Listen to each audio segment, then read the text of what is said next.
All right, this is a look at Greeble Bizzlebox 3, by which I mean we're going to explain all of the behind-the-scenes mechanics that were, being covered up by smoke and mirrors in the BA3 Preview video.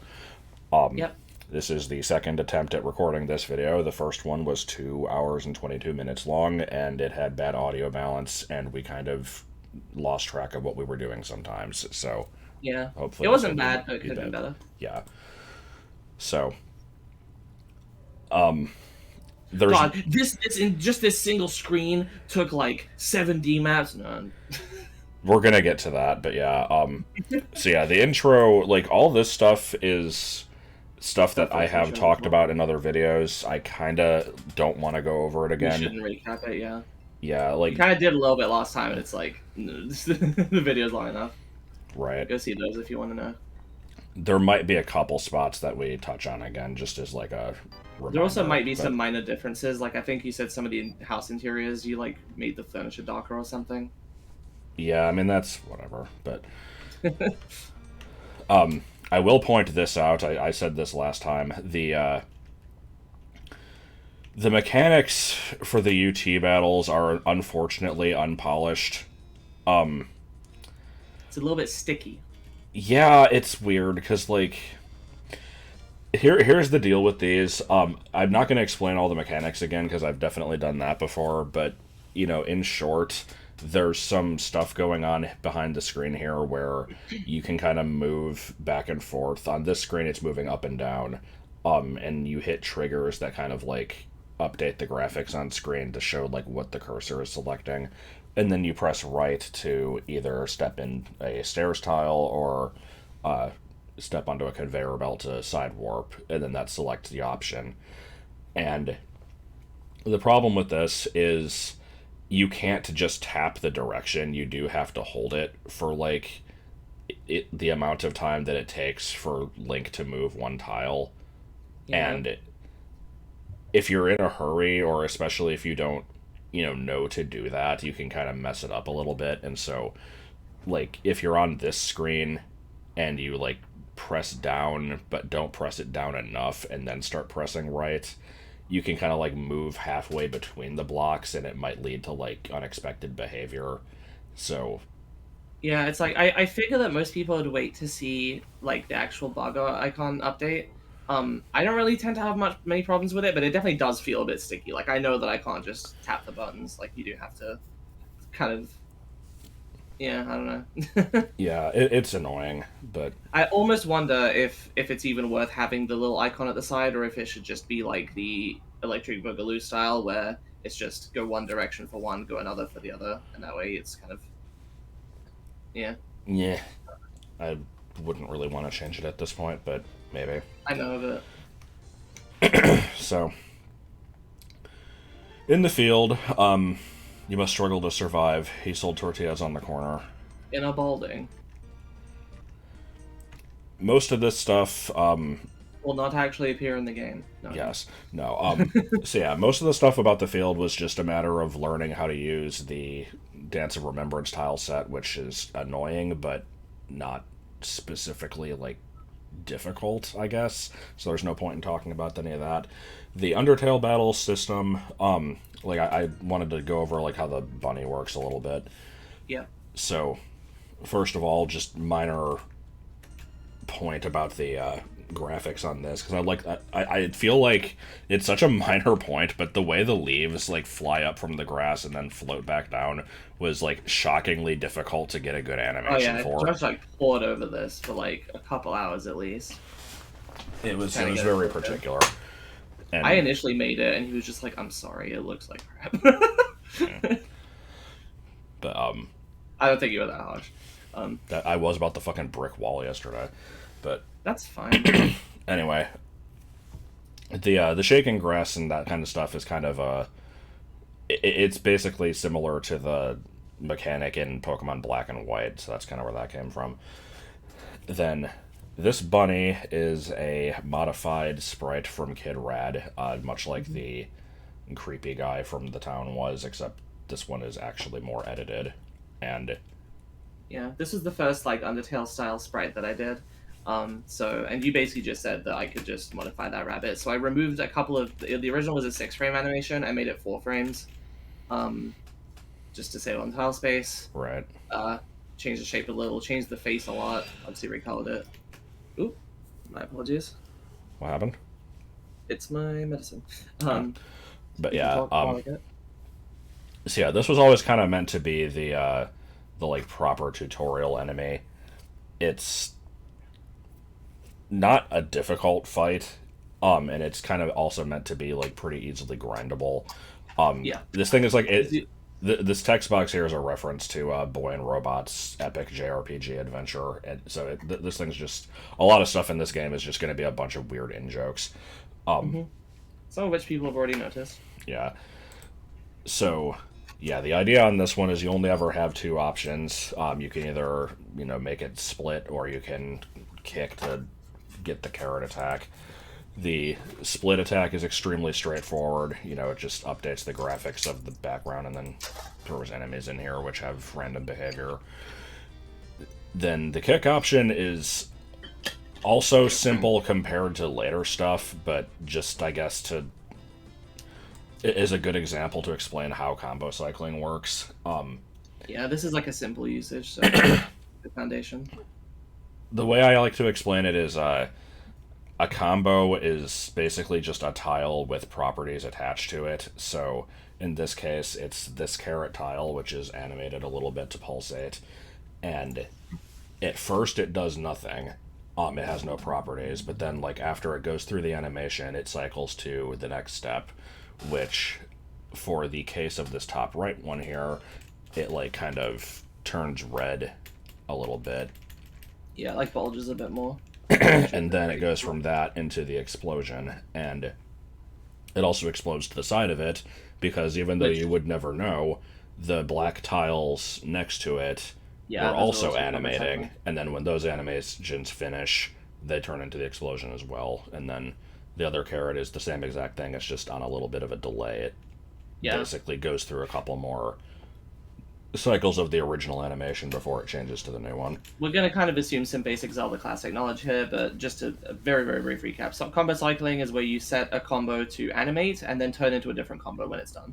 Yep. That's pretty much all there is to that. And so yeah, this fight basically is set up so that if you want to grind off it, you want to basically get it up to this point where there's 4 rabbits, and then you do the kick move, dodge the carrot thing, you get some money, you make it split again, and you just kind of keep repeating. The danger is basically when it does the pulse voice. Because they are slightly unpredictable. With this one here, where there's like 8 of them, it is really hard to actually dodge them. When it's 4, it's a little easier, but they do 2 hearts of damage. So, if there's a good chance that they all just jump away. Yeah. So it can be trivial, but yeah. But yeah, it's like I've seen people basically express concern that like this is exploitable, like people are just gonna get infinite money from this. And it's like, you can do that by just running around fighting enemies anyway. So like, yeah, that's the point of it. It's supposed to be a renewable source of money, so yes, it's exploitable. Right. That's why it's such a low amount of money. So like later on, you'll get to keep more of it because you won't be firing arrows all the time. But yeah. Okay, so this cutscene is.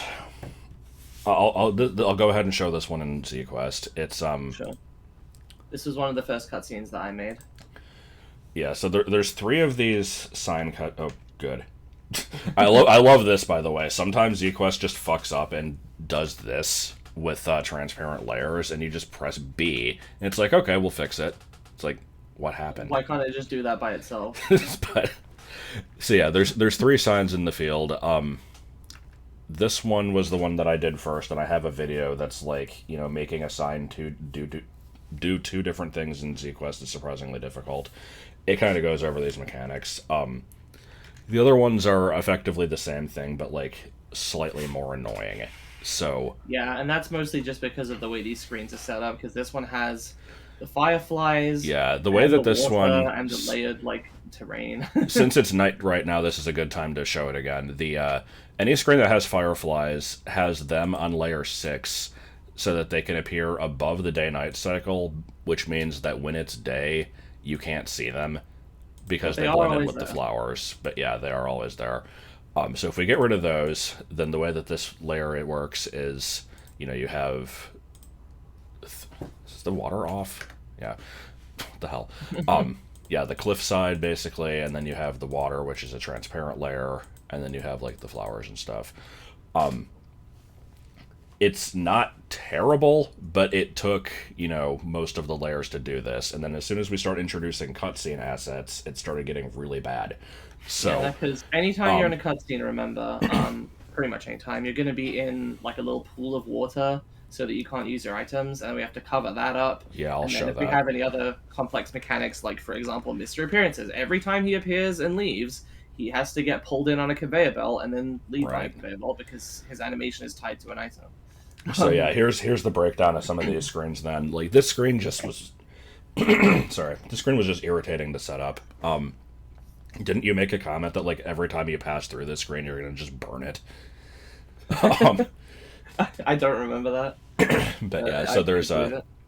so the grass in front of this is stairs. It takes you to a dupe screen basically, and on this one bar goes drawn directly onto the screen, and if we pull the layers back, you can see this crap. And this is the thing I explained in the other video, where you spawn in, and basically there's an invisible Moldorm on the screen because it's the only enemy that doesn't have a boss roar that also stays permanently dead when you kill it, which is really For weird. some reason. I feel It's a like that's a bug. glitch. Yeah. Oh, it is a bug. It is a bug, yeah. But it works out well in my favor. So you spawn in, and then like a couple frames later, it pushes you into this question mark, which is a kill all enemies item. And it's important that there's a delay because, as we found out, if you spawn on a screen immediately onto the item, it uses the item before the enemy spawns and then doesn't work, which is fucking annoying. Yeah. And so, yeah, you go in here, it pushes you up into the thing, it kills the enemy, and then when it does that, it changes the state of the screen a little bit. So it's like you basically kind of get pushed up into this little nook. The cursor keeps disappearing, sorry. And then there's like a staircase that leads you to the next part of the cutscene. But then the next time you come here and look at the sign, the enemy is already dead, and So the everything's conveyor a belt conveyor down pushes now. you down now. Yeah. And so it side warps you to the part where you're just reading the sign instead of getting the full cutscene. And so yeah, if we look at, let me find one. Or wait, is this the? Okay, this is just Bargo looking around. Then we have, yeah, whenever the hat flies in, it's on a conveyor belt and has to like get stopped by a solid object, and like the animation will stop at like a specific frame so that it like transitions smoothly into the next thing. I talked about this in another video. Then we have, I would call this a typical screen of the cutscene where we have to juggle the Firefly layer, the Day-Night layer, the transparent dialogue box layer, the cliffside, which also apparently has this one flower for... Oh, I think it's because this is covering the pool that you're in. Oh, yes. Then we have, yeah, the water layer, and then I guess just like most of the ground assets. Yeah. And where the hell was We the could've- cliffside? Was that on 3? Yeah. Like, it's... We could have moved the flower, and there were several instances where we actually did have to change the screen layout to account for stuff in cutscenes, but we tried to avoid it where possible. Yeah, it's like this is minor stuff, but I just want to show that like even on screens that look simple, a lot of times there's a ton of bullshit going on that you would never realize, and it's you never get the full scope of it. So yeah, the cutscene plays out. Once you have a screen made, it's usually easy enough to just copy paste it and just change the dialogue and like occasionally switch up their Talking poses and sprites. stuff. We actually added a number of talking, like, expressions and just various other things to these cutscenes, even some of the older ones. Like, Bargo used to only... we added a thing where he has his eyes half closed when he's annoyed now, basically, and stuff like that. I'll point out there is a chance that I might touch up some of the screens like this one because it was kind of brought to my attention yesterday that the perspective on these mountains is a little off. I don't know for sure if I'll do that, but I never was a huge fan of how these looked, so maybe if I can find a better workaround. I think they're like fine, but Um, yeah, everything you see is subject to potentially change a little bit. yeah, this screen's super obvious what it is. Yeah. But yeah, the screens where you get money in the other battles are like, those are just simple, like you enter a cave and a character gives you money type screens.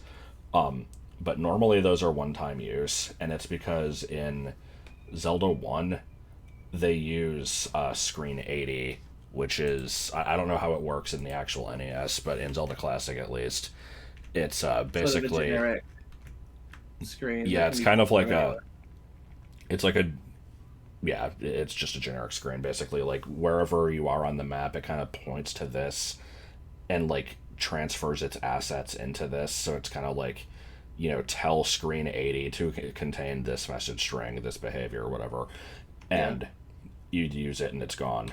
But if you do it in a cave map, specifically in this version of Zelda Classic, Yep. it will be infinitely renewable. And you want to share your findings? Yeah, so like this was first brought to your attention with Mitch, right? Because like people were basically able to exploit this in that one screen in like the forest near level 6. Yeah, it was in I think, I don't know if Kevin was the one who discovered it, but it was at least pointed out to me for the speed run that that's a really good way to get money, is there's just like a screen where you can keep going in and getting 100 rupees over and over. Yeah. And then when I did my LP, we found out it doesn't work in 250. And that is a bug. Because even though the original was a bug, making it not happen when you emulate the older quest, that's a bug. Because ZC is supposed to mimic the older behavior, or emulate the behavior of old versions, including bugs. The fact that it doesn't is itself a bug. I've been told this explicitly by ZC devs. They told me, they want to fix that. That's on the, I guess, to-do list. They have a very long to-do list. It's not the most pressing concern, but perhaps when the game gets close to completion, we can talk to them a little bit more about getting some of the more important ones fixed. Because this one, BA3 hinges on this mechanic to allow, at least early game does, at least early game, to allow you to grind off these enemies and have a renewable source of money, so you can shoot arrows because you need arrows, and otherwise you could get into a soft lock. So yeah, because you're going to be getting the sword at the very end of the first level, and the arrows are pretty much your only means of really fighting stuff until then. So there is more of an emphasis on the UT battles before that point.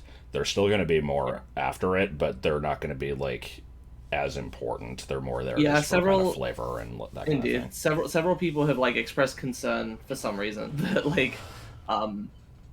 oh, you're removing all the Zelda combat. It's like, no, the Zelda combat is not the most advanced thing in the world. It's decent for what it is for NES, but no, we wouldn't dream of removing that completely from this game. We got to work with everything we have here. The program has limited features. We're going to put it in combat. It's just that we wanted this alternate thing, because it was basically a solution to the problem of you wanted to not have the sword immediately. Okay, well, your resources are limited. How do you get those resources back? It needs to be something non-trivial.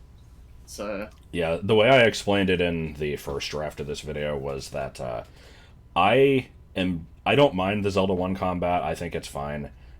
But it's never a highlight of a quest for me. I'm never gonna go into a dungeon and be like, oh man, this place has so many enemies to fight. To me, it's just kind of like something that you do when getting from point A to point B, so that the game isn't just a pure walking simulator. And it can be a change of pace as well if you're going between dungeon rooms or something. It's like, oh, in this one you got to fight some enemies for a bit. It's like, okay, sure, I'll flex my spatial positioning and dodging muscles. So let's see, what do we got next? Is it goats probably? Yeah, probably. Yeah, okay. So yeah, here's the first big fix from the last video where we failed to talk about this thing until like 2 hours in. Yeah. So a couple aspects to these. First thing I want to explain is before we even get to the goat battle. Indeed. Do I actually even show it here? Yeah, you do. at least for a couple seconds. Yeah, so, once again, we have the shaking grass, but if you notice up on the map, it shows you being all the way down, like, inside the village instead of where you're supposed to be, which is up here. And there is a stupid reason for that. So, oh boy. So, here's the screen with the shaking grass. You would think that this is the screen that lets you fight the goat. It's not. What's happening here is, if we peel back the layers, you can see that there's pits all over the screen, and even on the edge of the screen where it doesn't look like there's pits, the grass is also pits anyway. If it has the 41, then it's Dessert is also insects. And so the reason for this is because, oh God, we're gonna have to talk about cutting the grass again. No. We'll get to that after the goat. Yeah. Don't let me forget. So, the reason for this is because the bunny fight is infinitely repeatable, but the goat fight is a one and done thing. To kind of spoil some stuff for later, some people could probably kind of figure this out anyway, but I'm not going to show the assets of it or spoil any of the dialogue or anything because it's really good. But in the overworld, there is this... where the hell is it? Yeah, there's this bridge that kind of crosses over to the west half where the desert is. And the desert is supposed to be chapter 3. And it's like, if we had it available too early, the player might get a little confused where they're really supposed to go because the cave is not super obvious. So I wanted to kind of limit that a bit. And so I had decided pretty early on, like, I had the idea of the stupid 3 billy goats gruff thing that I made up while I was bored at work one day, where it's like a shitty 1970s projection slideshow thing, where it's like, the first goat was brown. Poop the second. Poop the second goat. It's like, just... Like, I have no better explanation for this. It's slightly inexplicable. It's really freaking stupid. But people seem to like it. Yeah, I talked about it in like a Mario Land 2 stream, but and roll. Allegedly. So basically the idea is there's 3 goats in the overworld that have different personalities, and you have to find them. And when you go to this bridge, there's a troll on it that is also a UT battle. And if you try to get past him, you are not able to until you find all the goats, basically, and then they kind of have like an interaction, and it plays out with like this shitty story, like intentionally shitty. And that is kind of a whole beast in itself, making the game recognize that you fought them. So I'll be showing that in the goat mechanics. But yeah, so these are one time only. Once you fight them, they leave, and because of that. And so this was a problem to solve in and of itself, and I believe I came up with the solution for this one. I'm sure you could have as well. But, yeah. So, yeah, the way these screens work is as soon as you walk into them, no matter what side you come from, left, bottom, or right, you immediately step into a pit, and to re-explain these real briefly, just to make sure everybody kind of follows, pits are. Okay, so a tile warp, warps you from one screen to another when you touch a certain tile. There's pits and there's stairs. Stairs will take you to this destination block. We just call it the blue square, or the green square in certain cases. I believe it's called the warp return, and I don't know what the green one's called. Whereas pits will keep your relative positioning. So as soon as you walk into the screen, say you come in like over here, you're going to tile warp to basically a duplicate screen, and you're going to stay in the same exact position. And so it's not super obvious that anything has happened unless you're looking at the minimap. And these colors are just in the editor to differentiate. Yeah. It'll look the same. So once you're on this screen, it's there should be no... Yeah, this is cutting grass flags. We'll talk about those in a minute. I don't think there's any pits on this one. It's, pretty straightforward. Mm-hmm. And we have the shaking grass where you fight the thing like normal. We'll And this talk is the about the title goat warp. fight in a minute. And then as soon as it goes through the goat fight, it warps you back to the original screen, but it's going to dump you where the blue square is, which happens to be where there's some triggers. So as soon as you warp in and move slightly, these triggers are going to permanently get rid of all the pits and also make the grass stop shaking. So so then you don't end up going to the dupe screen ever again. So it looks like the goat's gone and you never go to the dupe screen again. And the problem with this now is, okay, so you warp to this dupe screen, and what if you walk in here, but then you don't fight the goat and you want to leave again? So we had to plan for that, and the problem is you can only have one side warp destination per screen. So we had to make a duplicate of the screen to the left and the right, and then have all three of these have a different downward side warp that goes back into the main map. Yeah.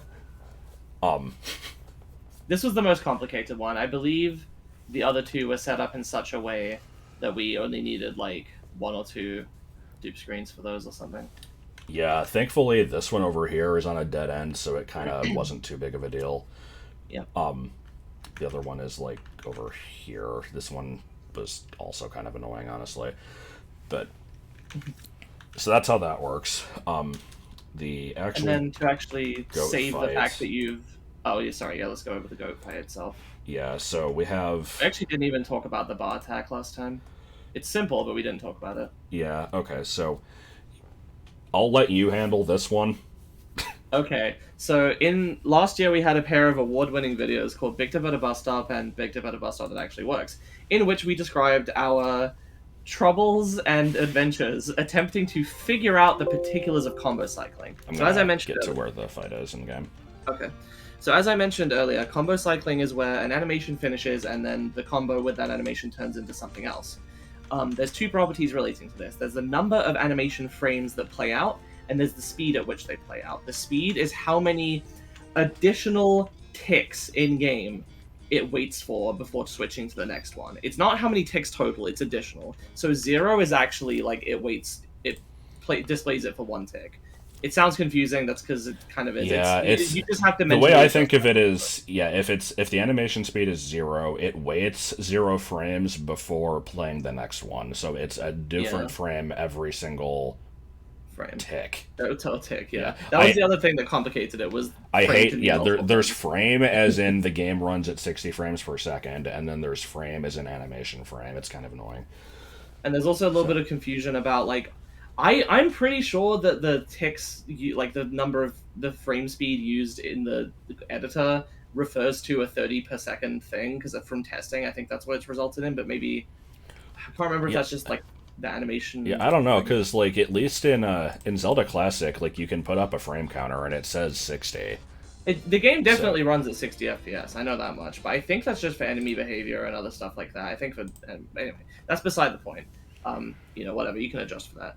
So, the common advice given to people using combo cycling, at least for 192, I don't know what the recommendation is now. I don't know if people even use combo cycling, because it feels like literally every basic feature is replaced by like scripting and combos, but I'm not going to get into that. So the advice given is to make sure that any combos involved in one particular cycle have to have the same animation speed and the same number of animation frames, because that will allow them to basically, sync up with each other. Like it'll change combo at a consistent sort of frequency. Same thing with changing the actual animation frame. The problem with this is that this is kind of limiting. If you want to just have something move across the screen, like a good example is the sort of snake block path at the end of Big Dip's Adventure 2. Then you can do it that way, and that'll be fine. It's good for simple uses like that. But if you want to do something that's a little bit more complicated, like for example having something move one way and then move back the other way, which in the video we sort of described as like a falling pillar type attack, and then we were kind of trying to hide what it actually was. And then in the second one we kind of just called it a stomp. So yeah, like you can kind of see if you look at the preview icon in the bottom left here, like just looking at the bottom of this animation, it's like, it comes down and then it goes back up. And then like this animation would only ever play on the bottom part of the attack window. but then like, you still have to see the hoof coming down. So for like a higher tile, it'll do this, but then it'll transition into like, the fur doing this, and then it'll keep going. And so there's like this really complicated animation setup of like stuff turning into other stuff, and there has to be blank delay tiles that lead into it. And Yeah. if Well, here's the if thing there's is, 4 feet coming down and you have to wait for the fourth one, it's going to take like 5 seconds. That would take like 200 combos if yeah, you tried to make them all the same length. Yeah, because you can't. Yeah, if you try to make them all the same length and follow the advice, then you would have to basically stack a bunch of very, very identical combos right next to each other in the cycle. Like, A goes into B, goes into C, into D, and they all are basically the same thing. It's just, there's more of them. That would be the standard way of doing it, and that would not be feasible because that would take hundreds of combos. So we were like, is there any way to make it so that we can just have one combo that is a very long blank animation? We can set up a big ol', chunk of blank space in the tile sheet. Can we just do that? And initially we thought it would work as long as the two numbers would always like multiply together to make the same thing, or like a multiple of the same thing. That didn't work. What we ended up figuring out is that the only thing that has to stay consistent, at least in the setup that we have, is the animation speed. As long as that is the same, you can have different numbers of animation frames, which is great because then we can have these long delays. But there's still a couple caveats, which is number one, you can only go from larger numbers into smaller numbers of animation frames via combo cycle, and also the smaller one has to be a factor of the larger one. So for example, you can go from 20 into 4, but you can't go from 20 into 7 because that doesn't that doesn't divide evenly. And this is the animation speed +1 for these numbers, right? Yeah. So I mean, what we input is what we need to input for the program to read it correctly. But in my brain, I'm like, it's and that's just for the animation speed though. With the number of animation frames is not a +1, and that's the one where the other one you just have to keep it the same. And so that basically allows us to save a lot of combos. I don't remember how many it was for the goat specifically, but if you looked at the sheet when Josh was showing it earlier, there's like, I don't know, like 25 tiles there. I'm trying to think. Here. So I'm putting the Hadoop up because I'm covering up some like stuff from later stuff that we don't want to show yet. 28? It's 7 by 4, 1, 2, right? 3, 4, 5, 6, 7. 1, 2, 3, 4. Yeah. Yeah. So that plus however many blank tiles we ended up needing, which and we in game currently are these like right now it's these cycling letters. In the trailer I got rid of those so that it looked smoother, but the cycling letters are basically there to kind of help make it a little bit easier to implement because you can kind of see what you're looking at least. Yeah, this is just for our benefit until we're completely done with everything involving them. Okay, so I'll talk more later about other complications that come up with combo cycling. Oh, actually, there was something I forgot. The this only works if you implement what we call a bus stop, which I'm not going to go into details about that. I'll get to the bus stop again. But basically, it's a thing that uses combo cycling to synchronize the other combo cycling. It will only allow you to proceed on a specific frame to make sure that everything kind of matches up. Yeah, I'll show it. We talked about it before, but it doesn't. It's not that hard to go over again. So like right here, I'm going to do this again, and normally, as soon as I would press down here, it would progress to the attack screen. But because this attack screen has the more advanced combo cycling that needs the delays and stuff, we had to have a bus stop. So there's going to be a loading screen for a second. The length of the loading screen is kind of RNG based. It depends on like what frame you're entering it. And I'm going to hold down and you should hear like a brief little dut. Yeah. So what's happening on that screen? Let me go back to ZQuest. I have to find where that was. I think it's a side warp off of here. No, tile warp off of here.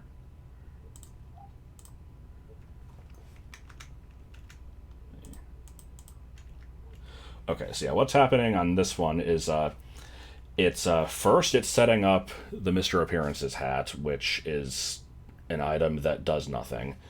And on this screen, we have the unsung hero of Z-Quest, the full screen warp, which comes into play in a lot of stuff later, like the bat fight.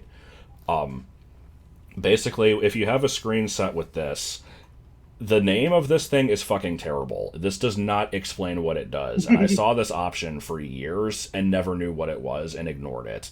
But what this should be called is like sprite carryover. Yeah, it's called something like that in the later versions. Basically, if you're on a screen that has an item or enemies, or like even if an enemy shoots or something, or like if you shoot an arrow or something, and if these things are on screen and then you hit an insta warp, so basically a tile or a side warp where it's set as insta, so it just the next frame you're on the next screen with no kind of transition, it will carry everything over to the next screen. And so we did that to basically make sure that anytime you reach this screen, there's going to be a hat on here, even if it's already collected, because collecting it on this screen does not collect it on the previous one. This one will always be able to duplicate to the next. And it spawns you onto this thing, which is basically the same exact timer as the goat hoof thing. It's synced up to be basically the lowest common multiple of like how long the delay needs to be for the delay tiles. And as soon as it ends, it cycles into a conveyor that pushes you up. And as soon as that happens, that then guarantees that you appear on the next screen at the correct timing so that everything comes out right. But because this is a conveyor, if you push down, you would actually fight against it, and you would throw off the timing. So that's why we have like unresistible or irresistible conveyors in Z. Yeah. So that's why we have the hat there, is because this room has a hold up item flag. So as soon as you touch the hat, you freeze in place to hold it up for a second, and then the conveyor can keep pushing you. So at most, you're going to be delaying this by like 1 or 2 frames, which thankfully in this case doesn't matter.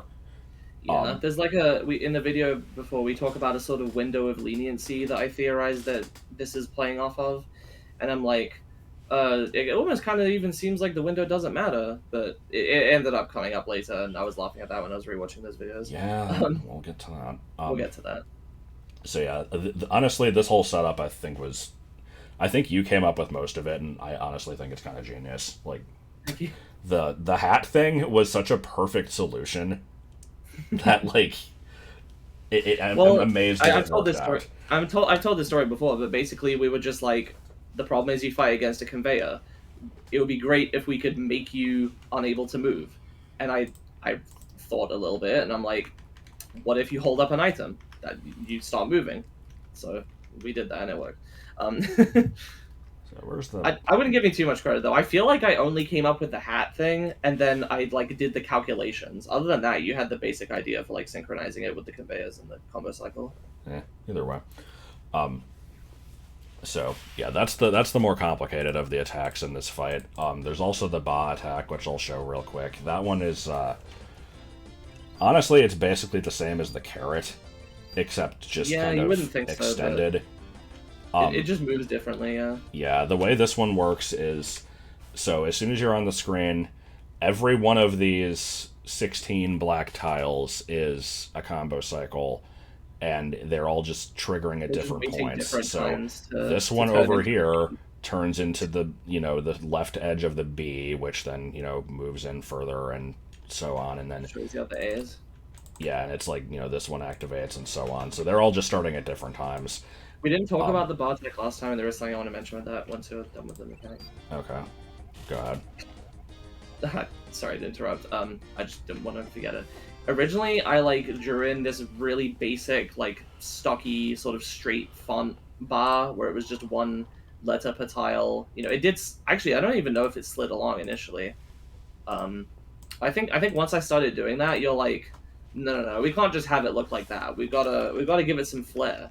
So I pulled out this Dr. Seuss font here, where it each letter kind of bounces a little bit, and they're all different colors and stuff, and I think it looks pretty good. You initially only colored them differently to differentiate them for the animation, and then you were gonna turn them all white, and then I'm like, no, keep them rainbow colored. They look cooler. yeah, I like how it turned out. Yes, sir. But yeah, you can see in here the way they're organized is basically this is just how they have to be set up in the tile sheet for it to animate. It's kind of annoying. We'll see more of that with the minecart. Yep. So, when you get done with the goat fight, there's this whole other hidden mechanic that's going on, which was kind of hell to figure out, honestly. Let me find out where the hell it is. Yeah. God, okay, so I don't remember the exact specifics, but it doesn't really matter. Basically, when you finish fighting the goat, it takes you through this series of screens where, like, it kind of redirects you a couple times, and eventually it puts you onto this screen. This fairy is here just to heal you, because normally we have the fairy pond effect with the circling hearts and stuff to heal you after a fight, which is why you have to wiggle. But on this one we couldn't really do that, so we put in these. I thought we could, it's just that... It would just delay it. Yeah. So basically what happens is it throws you onto these triggers here, which when you hit these, I think it turns these into conveyors, and it turns the pits into stairs, which is important for later, because in the troll fight there's going to be a part where it basically checks to see if you fought goat number 1, and then it's going to deposit you into the center of this screen, and depending on whether it's a pit or a stair, this will now dump you into a different location on the next screen. And so, like, if it's a pit, it's going to use these. If it's a stairs, it's going to send you down here and do a side warp, and so that'll lead to 2 different outcomes. Either, like, the goat shows up and they talk or whatever, or the goat doesn't show up and, you just kind of get kicked out of the fight or whatever. And so I had to have all 3 of these have this mechanic that keeps track of it separately in order to make the whole thing flow properly. It was a weird piece of engineering. I also want to note that this is one of many instances of similar sort of redirect screens. We use this trick a lot. It's kind of the bread and butter of doing a lot of the more complex stuff in the game. Is just this whole... If you want to have multiple tile warps per screen, you make one of them a pit, you make another one... I mean, you can technically chain, like, basically for each additional tile warp you want, you have to have one redirect screen. That's basically how it works. Where the hell what you do is you make more. Train station. It's directly to the right of the dupe screens for the Cowardly Go at the bottom. Okay. Yeah, so this one also uses a redirect, basically. In front of the minecart and in front of the map are both tile warps, but one's stairs, one's a pit. They take you to a redirect. One of them sends you to the map. One of them sends you to the... Yeah. Because you can basically just manipulate the differences between stairs and pits to produce that result. Turn one of them into a side warp on a different screen. That's the gist of it. You'll be seeing more of that in the cave. So, grass. Grass, yes. So let me demonstrate first in the game, because this doesn't sound like this should be a big deal. Oh, I forgot I had the Hadoop covering the screen this whole time. Oh well. That's fine. Let me find a good screen to do it on. If I freaking can. Oh my god. No, I'm holding down, Bargo. Why are you running up? Okay, this one will work. So basically, the way that grass works in Zelda Classic is it uses an under combo. Basically, every screen has one combo that you designate as being underneath layer 1, and so if you either push a block to uncover ground, or if you cut grass or something like that, it displays the under combo. And layer 0, yeah. You can only have one of these. So if you cut this grass, theoretically, all of it should display the exact same graphic. But here, it's not doing that. And you can even cut, like, these... You can cut these flowers, and it'll show, like, a different thing as well. And this is something that I actually noticed in other quests, and I never knew how they did it, and it's because it's not... It's very, very poorly documented. It's not explained very well. Yeah, basically... Where's that I screen? believe this is actually a bug that they just kind of kept in because people found it useful. Yeah, so there's two ways that this can work.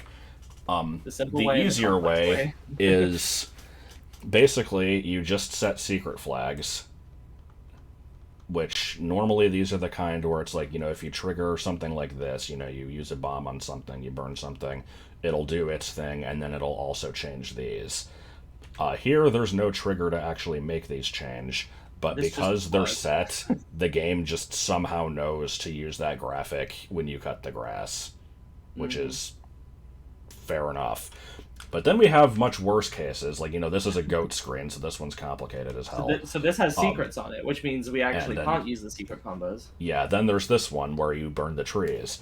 So we can't use the secret combos because if you did, normally there would be grass here, and it's like you burn the trees, get rid of those, and then suddenly all the grass is gone. It's like, well, what the hell? So to make this work, what we that had to actually might do... make sense in this case, but that's beside the point. Yeah.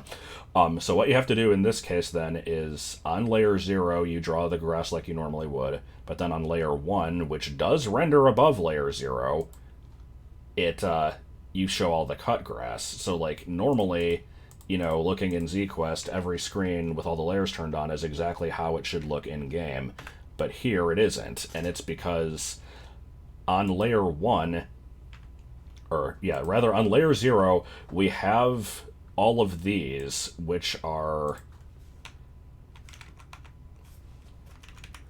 push left, but don't activate secret. And so that basically is telling you that every single one of these, like, pieces of grass is pushable. Even though we don't actually want them to be. But because the quest thinks they're pushable, it's now treating... Change the rendering. It's now, it's like basically rendering layer 1 underneath it for some fucking reason. Which it doesn't show correctly in the editor, but it does I show don't know why.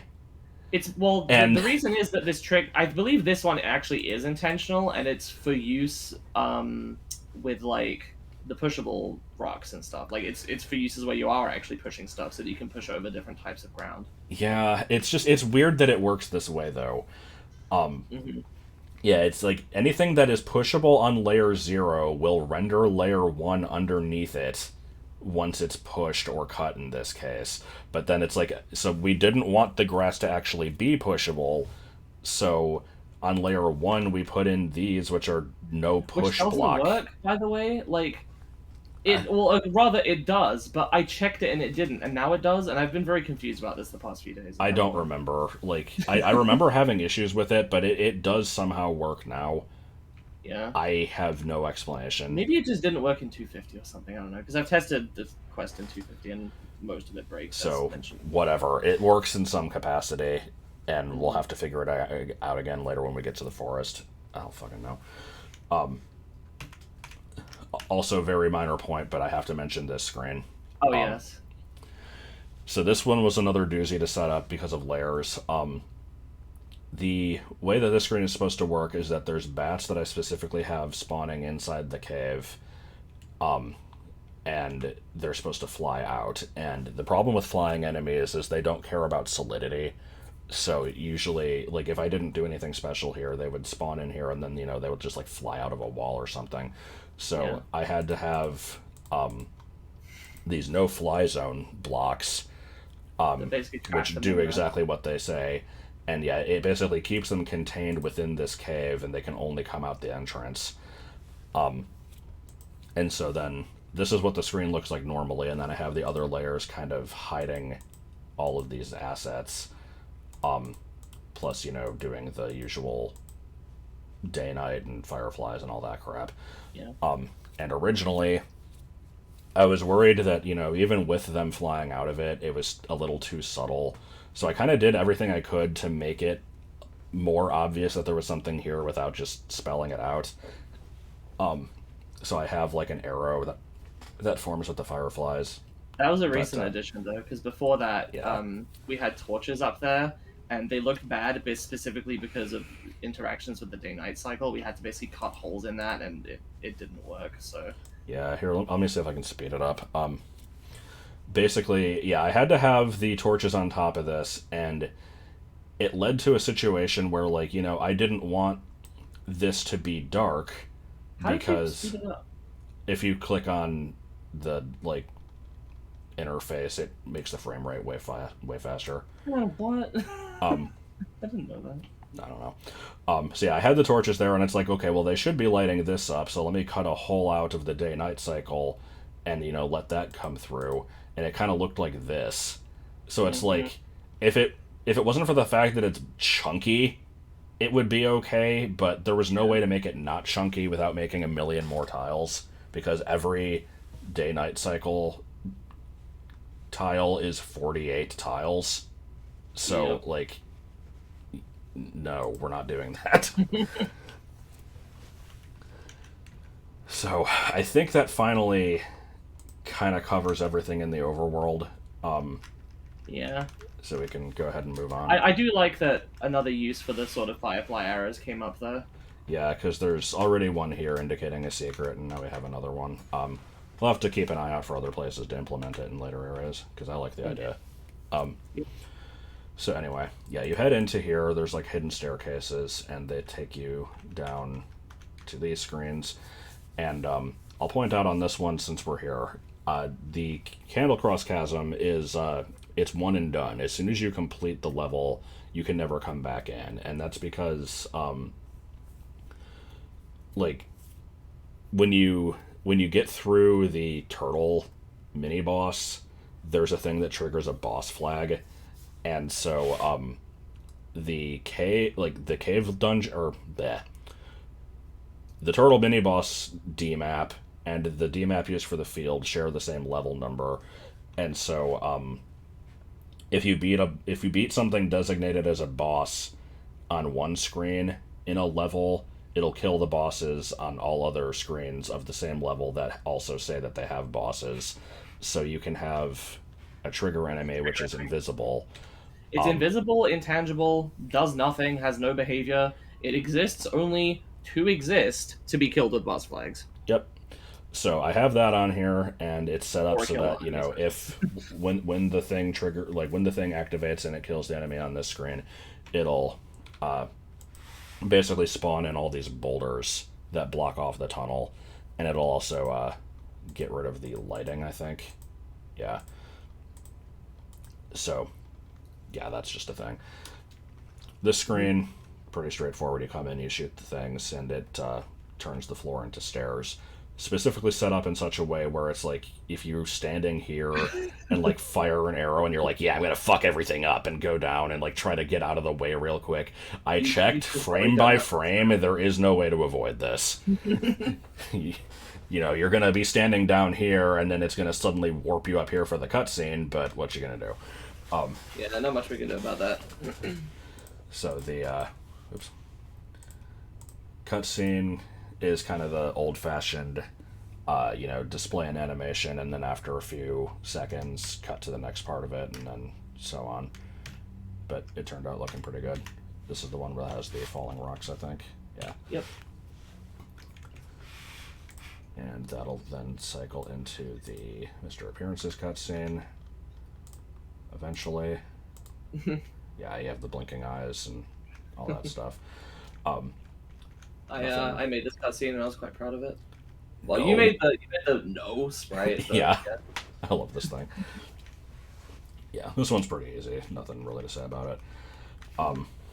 It was nice to have a Mr. Appearances cutscene where I didn't have to set up the fucking conveyor belt system. Yeah, we took advantage of that because it's like it's in complete darkness. So it's like, we'll play. Of itself, because you're expecting to see him rolling in, you just see nothing. Yeah, you hear the, and it's like, what's going on because of the music, but we didn't have to animate, so it saved us a little bit of effort. That also means he could be in a different spot than usual, because the hat thing means that he always has to be 7 in from the left or 7 in from the right, or like the 7th tile. Yeah. But here he could be further to the edge of the screen. Unless we just have it not sync up with the music perfectly, or like, the music plays. Well, no, it's the animation is the problem, isn't it? Oh yeah, it is. Shit, you're right. Because the animation starts when the item gets put on the screen and then takes a certain amount of time to Yeah, animate. because it uses MISC 1, which is it's sideways for a bit and then turns and then expands, and then after, as soon as that finishes, it has to immediately cut to the next screen where the expansion it bulges in, and there's this whole fucking setup with the um. Do we actually have the ground hat in the other cutscenes? I don't remember. Yeah, we do. Um, It's just it combo cycles. Remember, you had to fucking finick with this for ages to like get the exact. Yeah, because I mean, I did the thing where there's no enemies on screen, but there's a kill all enemies flag that makes this disappear after a couple frames while this hat shifts. Yeah, up with it just the camera. delays the secret It's activation. weird. Oh, that's right. It's a secret no combo. Anyway, the point is we were able to There it is. replicate that. If you want the details, go see the other video, the one Yeah. where Mr. Francis was introduced. So, Okay. as soon as the cutscene finishes, we have the proper level, and I will let you take the reins on this one. Yeah, so because this is like basically the first thing I jumped in on when we started development. Like, you kind of I'm trying to remember how this worked exactly because you had made the field area but not done any of the UT battles, and normally for this game we've been doing stuff basically in the order that you would encounter it, but in this case, like a year prior to me even really getting involved with it directly. This was in early 2020. I was at my old job, my first job. Um, you basically I saw in the morning that you had put a message in the Victor's Adventure 3 chat basically saying like, hey, does anybody want to help me design this dungeon? A couple people had already submitted some stuff. You had given them feedback. I looked at them and I'm like, yeah, I like some of the stuff that's here. These are pretty good. But I felt like, well, actually, initially I was like, oh man, I missed my chance. And then people like you, I think you were like, no, you can give it a shot. So I did. I took like some of the basic ideas from one of them in a sort of layout, and I like expanded it, gave some more ideas. This like sort of prototype ended up very different from the final version, but the basic layout was the same. At least it's 4 floors that get smaller as you descend, and it kind of goes down in like a spiral pattern. Yeah, that was my initial vision for this place. Was I say that makes me sound like a fucking movie director, but Auteur, yeah. We felt like movie directors watching the premiere, but we honestly did. But yeah, so my initial thought for how this dungeon was supposed to work was it's I wanted it to be sort of a descending spiral with a big pit in the center that you're kind of moving around, with the gimmick of having to light the torches to see where you're going, and I wanted to have an implication of sort of like an open ceiling with light kind of filtering down, and I wanted it to be so that you could look into the pit and actually see the floors below you. And I'm like, this would look freaking awesome. And we could have still done that, but it would have required a lot of tile work and like a shit ton. a ton of extra work because basically on let's say this screen, you'd want to be able to see what the screen is that is below this one, but it would have to be miniaturized, so we'd have to basically retile all of that and then make sure everything lines up perfectly.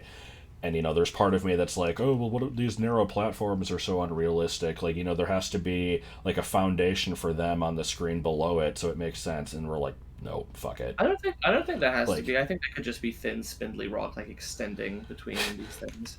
But it's not super realistic, but it's not impossible. So yeah, we kind of kept the light filtering on. I really love these little spotlights. Yeah, we used a lot of dithering for these light effects. So yeah, do you want to? I'll continue. Yeah. Go ahead. So I kind of made this design, and you really liked it from what I remember, and said you would probably go with it, and I'm like, cool. An entire year passed, during which time we got to know each other, and then you basically got me involved with developing the game. And the first thing we did was you were like, I'm in the middle of the field, but I kind of want to dive into this cave.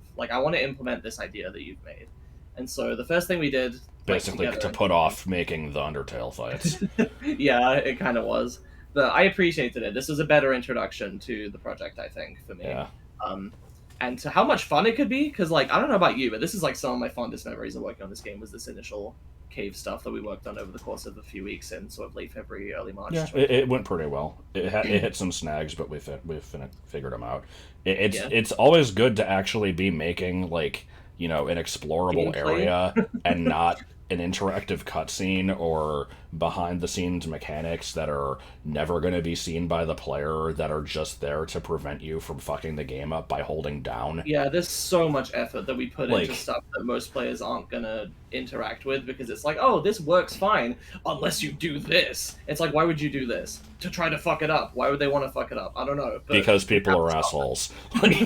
Like we're always shit talking these hypothetical asshole players that constantly try to like it's gonna happen in this cave. Like, what if somebody walks to the very edge of the screen, walks into a pit, but then holds a direction? Then they could skip ahead.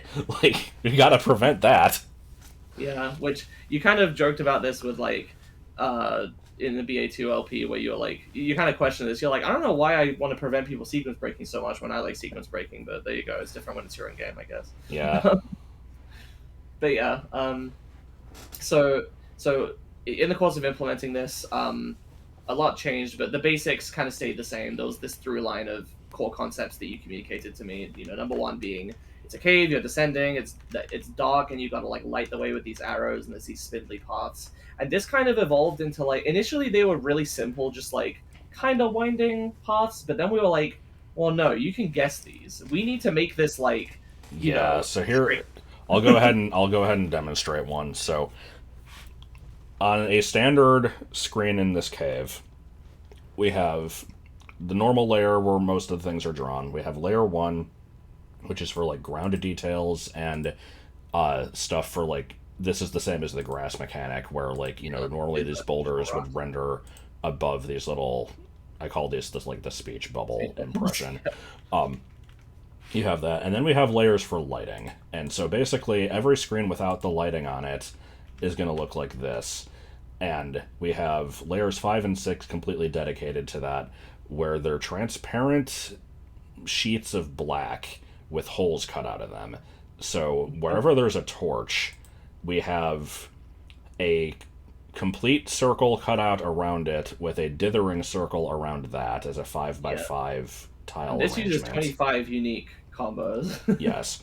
And then around that, we have a diamond shape, which is a lot simpler. It was going to be a circle until we realized this was going to require like fucking 90 more combos. Yeah, so, because I think, what is this, like 9x9? Something like that. Yeah. So we just use diagonals to like save on space. And so this is basically the same thing, where it's, you have a section that's completely cut out, and then you have a dithering section, and then you have the complete darkness around it. And so when you have them layered together, it gives this nice effect. And I will also point out that for some reason, ZQuest actually renders this differently than the game does. I think I described it as aggressively brown in the editor. Because like, here it is, here's the screen in ZQuest, but here it is in the trailer where it's like more blue.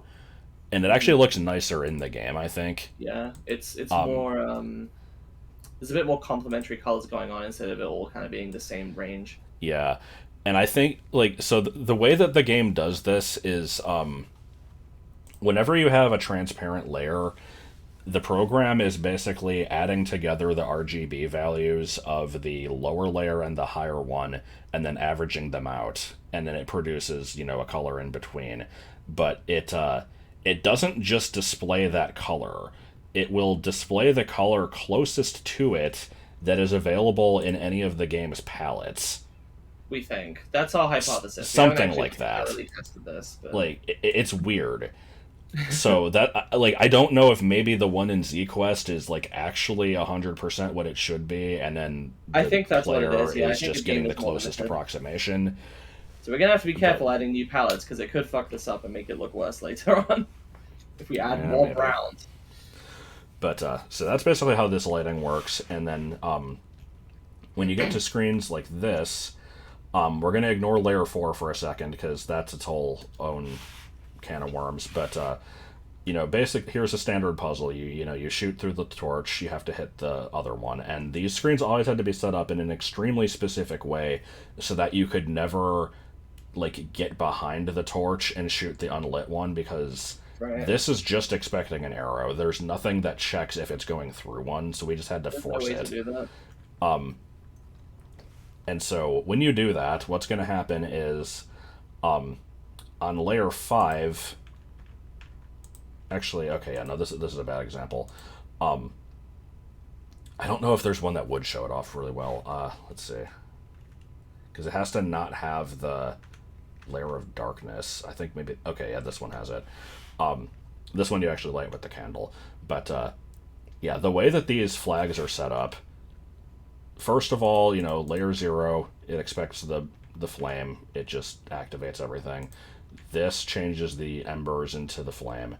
Then on layer 5, here's the game spawning in the circular dithering. And because this requires 25 combos, and you can only have 16 of these trigger ones, we had to, let me actually find the layer screen for this. We had to use a bunch of 704. other triggers. So these are triggers for other items that you don't have yet. So this is only possible because Oh, right, they're all black. Duh. yeah, this is only possible because this is so early in the game and you can't come back here. Yeah, it goes up to the end of the secret combos, and then it starts dipping into the sword, the boomerang, super bomb, all that crap, because you can't actually activate those. So it's just pulling from those, and then so that's layer 5. Layer 6 is even more. It's less combos, I think, but it's just it takes up a ton of space, and so every time you see a screen like this, we had to meticulously figure out okay, this is a diagonal going from completely cut out to dithering, bottom left to top right, and then we have to enter that in here when it's a fucking black tile. When there's one of a dozen, we had to couple basically dozen to change the pick C from. set and then change it back. So It's kind of a that was fun. And like I said, this is ignoring layer 4, because what layer 4 does is on certain screens where you're forced to light these torches, we never wanted the pathway to actually be visible. So what we'll do on these instead is we'll already have the lighting here, but then we'll have this other black layer that isn't transparent, totally covering it. Any and part that isn't covered by that, it disappears or when you get rid of the layer 6. There should be some secret flags there that only partially cover the yeah. cover Yeah, the there's part. always little changes like that too. But yeah, basically this one, you light the thing, and then layer 4 totally disappears, so now you can see the path, and it kind of updates the lighting to look correct. And these always had to be set up in such a way to kind of be trolly, because it's you see this path and you're thinking okay, I can go over here, down, right a little bit, and up, and that'll be fine. But no, you can't do that. We made it look like you could, because we wanted to force you to actually light the thing up. And there was a whole other stupid restriction with these, where at the beginning of the cave, if you progress normally, you go down, right, up, and then this screen you have to light from the left, so it's okay, you go over and do this, but oh no, this screen isn't lit. You were supposed to light this other one earlier. So there, you do have to kind of either backtrack or continue if you don't realize to do that. But yeah, so normally, you would shoot this one over here and light this up, but when you light this thing up, it's uncovering a ton of space, and the screen to the right of this has to be reachable with either this lit or not lit, and we can't change how this looks, because there's no way to have the secrets on this. Yeah, it's all or nothing with that. You can use boss flags, but that's once you do that, boss flags are on, and we needed to save that for the turtle. So yeah, so it's there's no way to have lighting this torch change the state of this screen. It cannot be done. So for all cases like this, we always had to be really sure that the lighting was never going to actually reach the next screen. So they always had to be very particularly set up. And there are a couple of cases, I believe, still, where it looks a little bit off if you don't do it the way we expected, but we did our best. I can't remember any specific examples, but I want to say we actually fixed them all. There was a problem where like we somehow managed to have the exact same lighting set up on two screens, but oh didn't yeah, and then realize we it. got We confused kept and we like, fixing. We're like, why is the screen fucked up? Let me fix it. And then, why is this screen fucked up? Let me fix it. Why is this one fucked up again? It's like we had to keep changing back and forth until we realized two screens shared the same layer. It's the fucking slime janitor in Undertale that mops up the slime he leaves behind when he's mopping the other one. Yeah. So Anyway, that's how the lighting works. Then there's the matter of the pits. So, oh boy, checkerboard of death. yep, it's the checkerboard of death. So Dude. the way the pits work in here is like, here's the starting screen of the cave. You wander into a pit, and I will mention again, we had to make these pit tiles. I've explained what the difference between pits and stairs are. The other thing that's different about them is, It's a sensitive. Link's tile is 16 by 16 pixels, but only the bottom half of him is actually solid. And Yeah, that's his hitbox.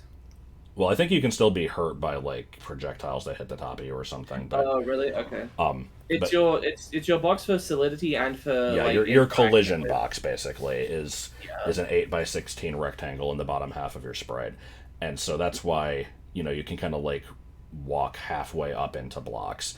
But for stairs to work, your collision hitbox has to overlap with the bottom half of a stairs combo. If it is on the top half of it, it won't work unless there's like another stairs above it, and even then sometimes it's kind of finicky. And the same thing applies to left and right. If you walk like halfway on one, like where like half of the staircase is to the left, it's not going to count. And so for a lot of screens like this one, you could basically just completely cheese this by like walking halfway between tiles and just kind of going down, and you'd skip the whole puzzle. So we had to make these pits because pits are different. As soon as your hitbox even remotely approaches these, you get warped. Yeah. So And the problem with that is that like this is a little bit too far. Like there are a couple of spots in it. Most of it is fine, honestly. Just personally, there are a couple of spots where it looks like you should be able to walk on something, or like it's very very particular. And if you I'm not a fan of it. Like for instance, this tile right here. It's like this looks like it's mostly solid ground, but it's a pit. If you touch this, you fall. It kind of sucks. Yeah. And one of my biggest worries for the quest currently is I'm worried people are going to get like really fed up with these because you have to.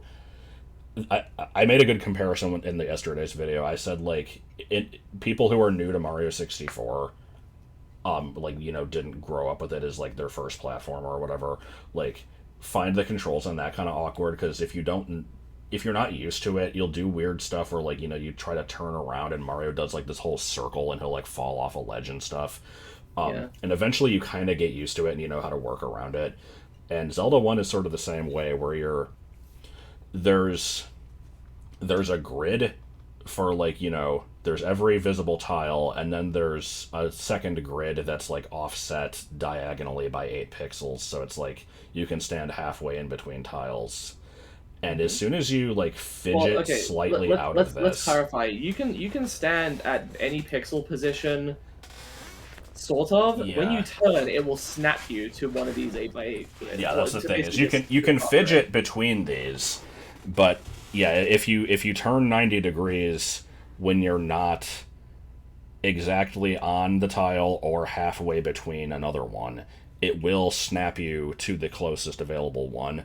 And so that can lead to situations where like, you're going down this pathway and you're not all the way through it, and it's like you're closer to the left than the right, and you press down and it just snaps you into the halfway tile and then you fall into the pit. So it's like the thing is sorry, you can say what you're gonna say. I keep Oh, I was just gonna say, like, if you're not used to that, it can get really frustrating, and I'm worried that people are gonna play this and give up on the cave. But if you go slow, it's not bad. You just have to, Yeah, you that's the really thing. just have to be careful, which is Even not if fun, you don't know but the 8 by it's 8 rule that we just explained, you can go even more lenient than that if you want. You can, inch Bargo up so that he's like perfectly aligned with the platform, and you'll be fine every time. It's only if you try to go faster, or if you basically don't know exactly how it works and you aren't particularly careful about it. The only problem I have with that is that, like, wow, what thrilling gameplay, carefully walking across like tiny platforms. But to be fair, games yeah. have done that before. Yeah, Some of them. like I said, it's a thing where patience is key, and the cave does go on for a while, but it has checkpoints, And and it has shortcuts you can open. if you die, every floor has a shortcut. So like on the inside, like on the first screen here, there's this pathway leading up, where once you get to this screen, from the right, you can hit these bombs with an arrow. It'll blow up the wall, make a shortcut, and then on every other floor, we have what I call the Pikmin Bridge, which I stole from Dr. Wily's Revenge, where you stand in front of it and it's a trigger and it like uncurls the bridge. So now you have a shortcut. So it's like, you get Yep. to floor number 3 and die. Well, that would be a long trek back, but you can go up, take the That was ladder, actually before you showed, but and then go here, take the bridge, take the ladder. It's like it's really quick. So, yeah.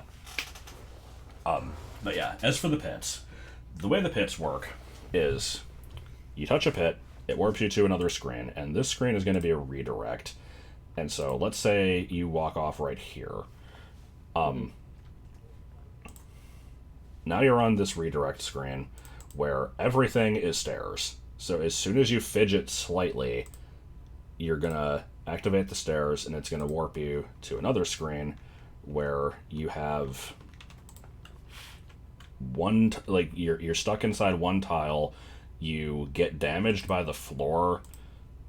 You take 1/2 heart, and then after a fraction of a second, it automatically warps you back to here. But Yeah.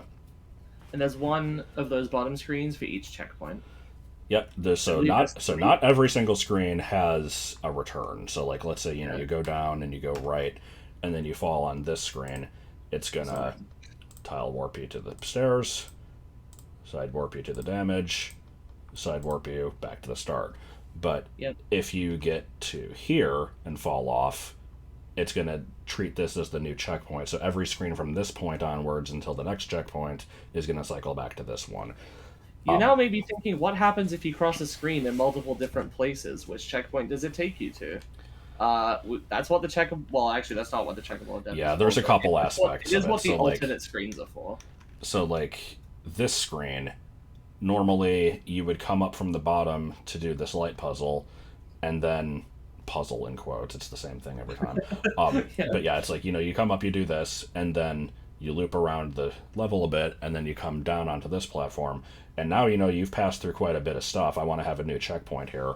So this screen actually has a different setup where This is a redirect, like we mentioned earlier. yeah, well basically depending on which half of the screen you're in, you're either going to get a stair warp or a pit warp to another redirect, which then is either going to side warp or stair warp you to the appropriate damage screen and then get sent back. So yeah, we did account for that.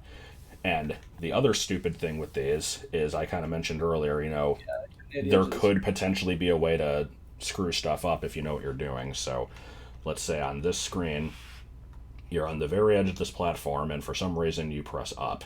So now you're in this pit, and you're going to be in this location.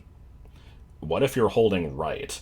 If you're holding right on frame 1, you could walk off the screen and potentially would move over before you touch. Yeah. So like that could be a problem, but on this screen we have a side warp set up, so it's going to account for that, and it's going to take you where you're supposed to go anyway. But then there's also we couldn't do this because of the redirect. yeah, so like on this screen for instance, you have the ladder, which the ladder is supposed to take you to the second floor, but there's also the pits, and these you know, by definition have to lead to the same place. So on this screen, if you're on the ladder, it puts you over here, but if you're anywhere else, it puts you here. So the conveyor, you know, side warps you to where you're supposed to go. These take you to the damage or whatever. But if you were to be on the very edge of the screen and fell in, we're already using the side warp for something. We can't use it for something else on this screen. So if you fall off on the top of the screen and hold up, you will indeed get somewhere you're not supposed to be. So we made these stupid fucking things where it forces you back off with conveyor belts. Yeah, it forces you back off. You can't stay here for more than like a couple frames, and then you go on here, and then but it will do you no good.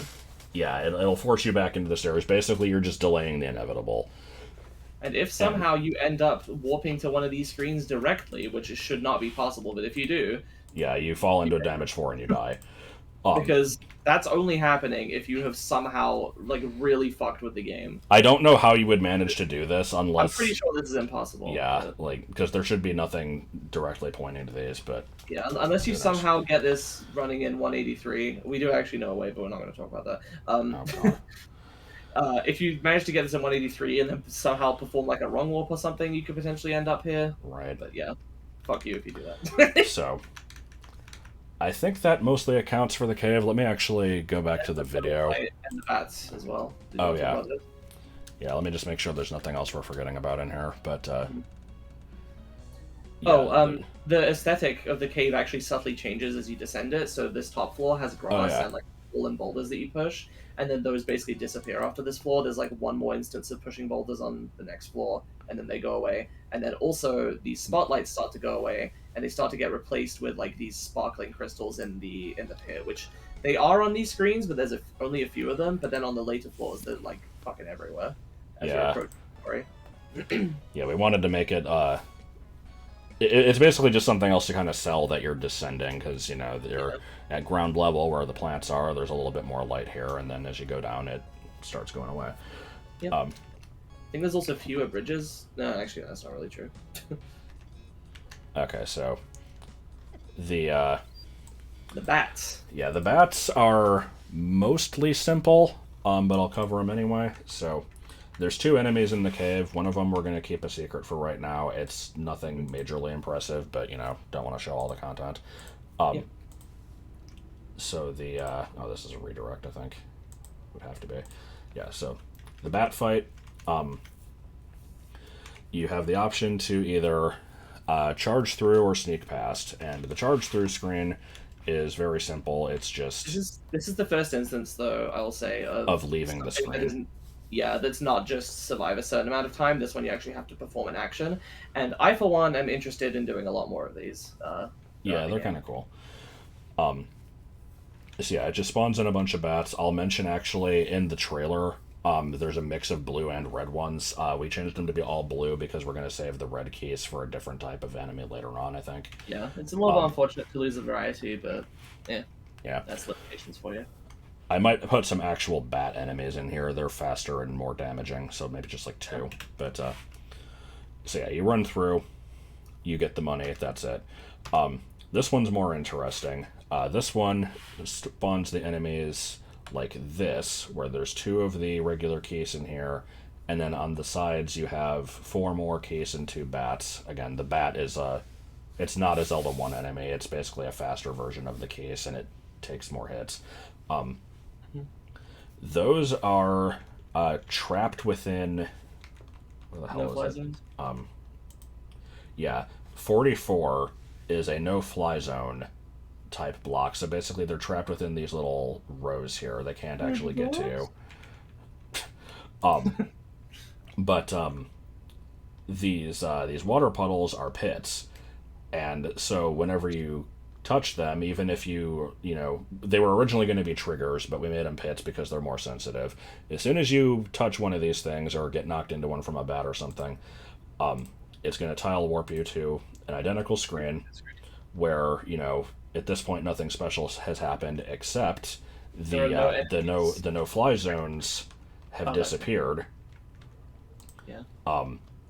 So now all of the bats can fly in. But this is using the sprite carryover trick with the full screen warp thing. So he takes the enemies with you on the warp. Yep, the enemies move exactly with you, so it's basically like, they're trapped, but then you touch a puddle, now they're set loose, and they can fly all over the place. So, I think we had a little bit of problems with difficulty balancing on this one, but I think it's fine now. yeah, I like the idea of this one. I think it turned out pretty cool. Yeah, same. These bats are also grindable, so like, yeah. Oh. Yeah, this just happens sometimes. We talked about that. Yeah, so like, I believe the creepy guy is actually slightly mistaken because does he still say that there'll always be a mercy button, because there totally isn't now. Like, only some of the fights actually end with one. I don't remember. It's basically only when you can grind, right? Because it's only a meaningful choice if you can continue the fight on purpose. So the rabbits have a mercy button, the bats have a mercy button, but like the goat doesn't, the turtle doesn't, the goats don't, and the turtle doesn't, because there is a definitive end to the fight. Yeah. I will also point out, no, I don't think anybody said anything about this, but I am like self-conscious about the fact that so far all of the Undertale battles are just an animal.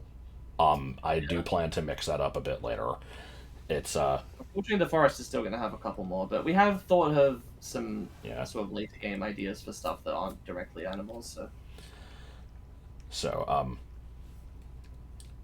oh yeah, the turtle. So the idea with this thing was, I wanted to make it that you had to get the candle in this cave, but I wasn't exactly sure how. I made the joke at one point about the stupid, like, did you bring a light? No. Maybe a Koopa will lend his hand. And I'm like, this is so stupid, I can't put it in. And, like, fuck it, we're putting it in. And then it also reminded you of fucking, is it Turkish or Brazilian? It's Brazilian Star Wars. Which I know of from a Cinema Snob review. There's just a random part where there's like a guy is sleeping out in the desert and he's just like, oh, what? Now there's a candle walking around like in Mario 3? Oh, no, it's a turtle. Of course it is. And there's just a scene with a turtle with a candle on its back for some reason. The amazing part, I don't remember who this was, otherwise I'd shout them out, but during the Mega Man 10 stream, I think, you showed a little bit of the cave at the end and we showed the turtle. And somebody in the chat was like, is that the fucking thing from Brazilian Star Wars? And I was like, I told you someone was like, it's so obscure. Josh was like, this is funny, but absolutely no one's gonna get it. It's way too obscure. I said, no, you underestimate your audience. Someone will get it, and it's worth it for them. So I was right, but somebody got it instantly. It was pretty good. So yeah, we decided to implement this mini boss, and we were just debating, like, do we want to have the candle hidden somewhere and then have, like, a forced check for it somewhere where you have to use it to progress? Because once you clear this level, you're never coming back. You can't have the candle be missable.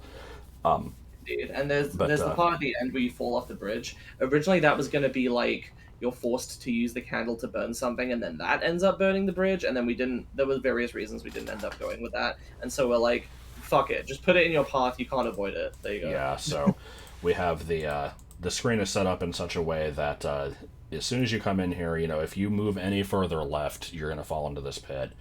You have to touch these stairs and initiate the fight, and if you run from the battle, then it just kind of sends you back. You can't run the battle. But yeah, it takes you into the fight. You do all that. I don't really need to show the mechanics. It's more or less just the same stuff as the Ba attack and the exploding carrots, just kind of repurposed. Pretty much, yeah. The ones in this fight are pretty simple. They look really cool, but they're I like how they look. It turned out cool. But yeah, as soon as you beat the fight, it's oh yeah, there's a pit. That's right. The end of the fight has a pit warp that dumps you onto these trigger perms. Yeah, this is sort of a similar-ish setup to the goat thing, but without a redirect, because it doesn't need one. Yeah, it basically just dumps you onto these triggers, and as soon as you hit them, it gets rid of all the bullshit and gets rid of the lighting also. I will point out, there's a couple points in the trailer that have a little crust. I mentioned, like, in the start of the video, like, I tried my best to make everything look as clean as possible, but, it's still, there's limitations. You can't Yeah, the really... number one thing is when you come out of something and you need to hit a trigger, like, you're gonna see it for a second until you hit it. That's Yeah. just the nature of the beast. I'll... Which is a shame because I said this in the outtake, but I want to say this here because I feel like this is well phrased. Is I don't want this to be the kind of thing that somebody looks at and they're like, oh, you guys really tried your best. Like, this looks pretty good for what it is. Obviously, it's a Zelda classic quest, but you did your best. I don't want that. I want people to look at this and be like, wow, this is really cool.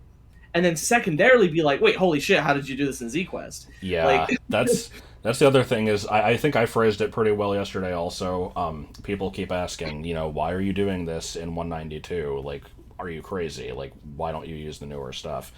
And to me, like, the way I think of it is, if you know what Mario's Mystery Meat is, it was a Vinesauce shitpost hack that was extremely well made. It's a Super Mario World hack that has, like, an Earthbound fight. It has a fucking side-scrolling shoot 'em up.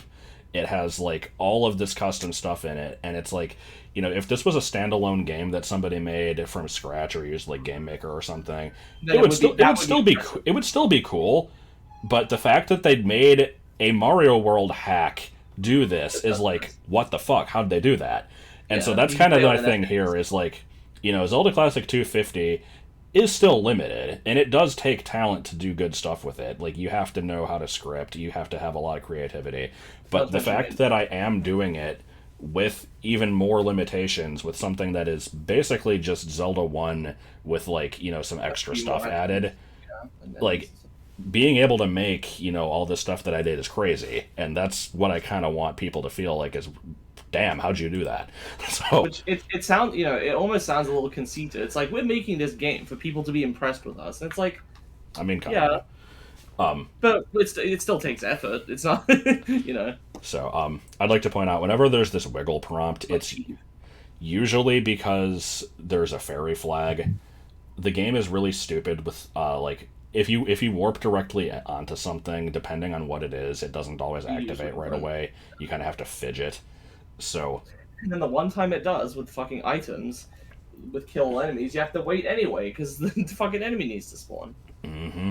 So, yeah, in this one, you fidget a little bit, you hear the fairy sound. I actually didn't hear it, but whatever. Okay, so right there, it does the do-do-do-do. That's you getting the candle. And this is specifically one of those screens where, you have, like, the classic old man giving you the sword setup. And when you collect the sword, the NPC disappears. For some reason, doing that actually counts as killing a boss, or, like, killing an enemy. That's because the guy, like, that you set on a screen using the guy thing, a guy is an entity. That's what it is. Yeah. I actually found this out by accident in BA2, where there was a certain point where you give the cheese to the Goria in level 2, and it kept despawning the Goma, and I'm like, why is this happening? And I realized I accidentally put a boss flag on the bait screen. And so, yeah, giving him the bait and despawning the NPC was also killing the boss. So, basically, yeah, as soon as you collect the candle, it triggers the boss flag for the cave, which doesn't do anything in the cave itself, I don't think, but it changes the boulders in the entrance to the cave outside. And it also will cause the glitch effects that I showed in, like, the end of the video in the stinger. Yep. But, yeah, so when you appear back into the cave, unfortunately, the turtle is still there until you fidget to activate the trigger perms. This is also going to happen. This is also going to happen with Haley. It happened with the creepy guy back in the town. It's unfortunate, but I don't think there's a way to fix it without, like, in this case, this could have been done with boss flags, but that would also mean I couldn't have enemies on this screen, which is fine, but whatever. But also, even with that, if you notice in the stinger at the end, just to skip ahead here, when you enter the screen, it's not immediate. it's like, here's the screen loading in. There is like a couple frames before all the bullshit loads in, because it has to basically recognize like the trigger enemy is dead, and now cause that to display secrets. So it's like it's gonna kind of pop in anyway. It's we probably should change it to boss flags though, just to make it a little bit more seamless. Yeah, I guess. But anyway, that's how that works. And then we get to the part here where you burn the bridge, and this one was kind of a stupid setup where normally you're on the bottom here and you can light the torch from below, and when you do that it actually opens this door and you're like, okay, this is going to lead to like the end of the dungeon or something. And when you do that, it there is a, I don't know if I would call it subtle, but it's a kind of small effect. I'm showing it in the video here. Yeah, there's like a couple little embers on this rope bridge. Basically this is set up in such a way where if you don't do this, then you go around through the other screens, you come over here, and the door is closed. But you're showing the video. Oh, I'm sorry. So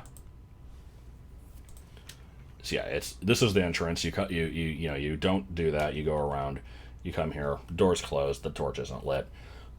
But here was an instance where if you stood on this bridge and fired upwards, it would actually... Oh, yeah, that's right. It would hit the torch, so we had to make a dupe screen.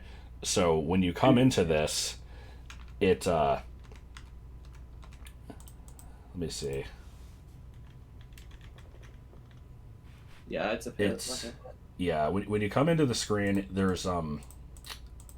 this particular pit is a redirect. A redirect that takes you to the dupe screen.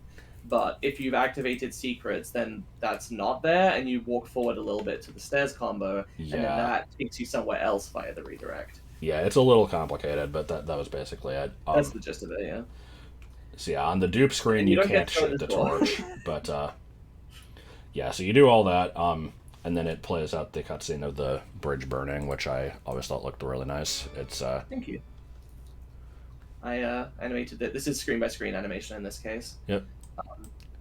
The turtle comes in. I almost wish you didn't point that out, but yeah, nobody noticed it during the premiere yesterday, or at least they didn't say anything. It's a fun little Easter egg. You can notice that the turtle is there. Yeah, completely pointless, but I love it. He's not responsible or anything, because the embers, you did this to yourself, but he basically is there. He's just like... he looks upon your demise, and he's like, serves you right. So... I think that pretty much wraps up the cave. Finally, I think this is actually going to turn out longer than. Sorry, that just we're not going to go into it, but that did remind me of like the stupid scenario we had for like extending that into like. I was tempted to point that out, and I wasn't sure if I should, but yeah, we just had this running gag of like you burn this bridge, and instead of the turtle coming out, there's just like a second Bargo comes out, and then like. But then we kept making it worse. It's like, oh, but then Bickdark shows up and like throws him into the pit, and then another Bargo comes out. And then the turtle shows up and tries to throw Bickdark in the pit, and they both fall in, and then a third Bargo shows up. Or something like that. We're like, we just have to make this as stupid as possible. But yeah, no, we're not doing that. So is this area? No comment. Yeah, so that's pretty much it. You're not getting that art piece for a while. Nope. All right, so Quantum Quarry. First of all, this is one of my favorite effects. This was another thing that I thought of really early on. I will explain here that making this quest has been really different from all my other ones because I had like a very specific idea for almost the entire thing from the start. There's going to be stuff in later game that we're kind of making up as we go along, but like all the main points in terms of progression and story have been planned since the very beginning before I even made like the title screen or anything. But there'll be small tweaks here and there. And most of this is stuff that I came up with at Pizza Hut because I would be working a long, terrible shift, and just to keep myself sane, I would just kind of be coming up with more and more ideas, and kind of like, I this game came together as like a weird patchwork of like, I think this idea is cool and this is cool and this is cool. How do I link them together? And then I had to come up with like ways to justify funneling you from one thing to the next. So were you thinking about eyeball combos first, or were you thinking about reflective crystal? No, I was thinking like, I want this game to be full of just, cool effects in addition to, actually impressive stuff. And so like, I had the idea, I'm like, you know what? Eyeball combos change depending on where you're standing in the screen. What if I have a puzzle where like, you have to have them all display like a certain thing? Like, they don't just follow you around the screen, but like they all change to like a different tile, and you have to find like the one sweet spot. And then I'm like, I don't know if that would work, but what if I do something else where like, they're not just eyes following you? And I'm like, I could have like a mirror. I'm like, what if I make like a hallway with like a big mirror that like reflects you as you go by? That would be really cool. And so that was always an idea for this place. So yeah, you go in here and you walk through and they all kind of follow you. And it's honestly pretty simple. It's just their eyeball combos, which have 8 different directions they can point. And yeah, it's just depending on where you're standing, they reflect it. So we had to make a few versions of those. These were originally like kind of like, it was like a mirror embedded into the wall. It didn't quite work, so... Yeah, the tiles for that are still in there. Yeah, we kind of ran into them myself earlier. And so... That's simultaneously true, and it's me quoting you from the first draft, but anyway. So, in the quarry here, we have this, we have a ring, basically. There's 4 doors of different colors, and... they will be doing something eventually, but not yet. Mm-hmm. And so the way that the color recycling here is not, it's not an animation. This is a palette cycle, which goes back as early as the NES, and you can also see it in like the first 2 Big Tips Adventure games, where Zelda Classic 190 actually doesn't have the ability to animate tiles. But you can kind of cheat in some places, like with the ocean water kind of thing. Yeah, it's just changing the colors. And so we had to learn how palettes worked. Cause, these kind of daunted both of us for a while, because we hadn't really messed with them. So for this screen in particular, there are copies of this where like these 2 are the green, then you have the blue, the red, the purple. So we'll just look at these for right now. Here's like kind of the standard, or no, okay, there's a couple different C sets in here, but anyway, C set number 4 is going to start by default as this one that has kind of a reddish tint. It's more clear on the crystals, but there's also a little bit of red on here, and this is set up so that there's this menu in here where you set you pick your C set, and then you kind of set a range, and it basically pulls from all of these blank things down here, so that it's going to cycle, from red to orange to yellow and so on. Speed and stuff as well. Yeah, but you'll notice on here it says 1 to F, which is 15. It's 15 things on here. There's actually not enough space for all of them on here, which is where we have a secondary C set that is just the second half of that. This just works for some reason. Like, I wouldn't expect ZQuest to have this, but it does. It's really weird that does work, but yeah. I think we determined 15 was the maximum. Yeah, I believe so.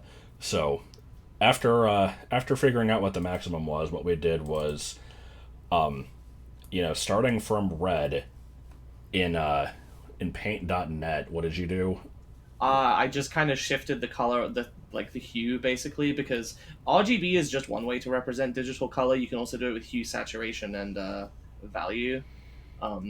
And so I basically just shifted the hue, which is what color it is, around like in equal increments, and then wrote down what those numbers were, and then we had to convert it. Yeah, I think what we did was we took the gray palette, and then kind of applied red to it, and then just shifted it from there and did a complete circle. And so, basically. yeah, for every one of these colors, then what we had to do was, find out what the RGB values were, and then divide it by 4 because ZQuest only allows up to Convert it out in 63. hexadecimal first, and then divide it by. Yeah, so yeah, normally, normally bright red would be like FF0000, so the FF translates to 255. Then you have to divide that by 4 to fit into ZQuest because it's fewer ZQuest bits. has quarter as much color space. So yeah, it was a matter of, figuring out those colors and then inserting them here one at a time with this stupid menu that has the weirdest controls ever that are not explained anywhere as far as I can find out. It's 1/64th of the colors because it's 3 different things that are a quarter of the range each.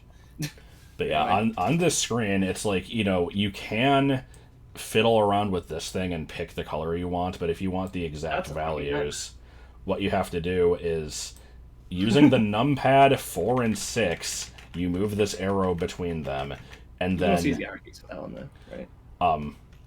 yeah.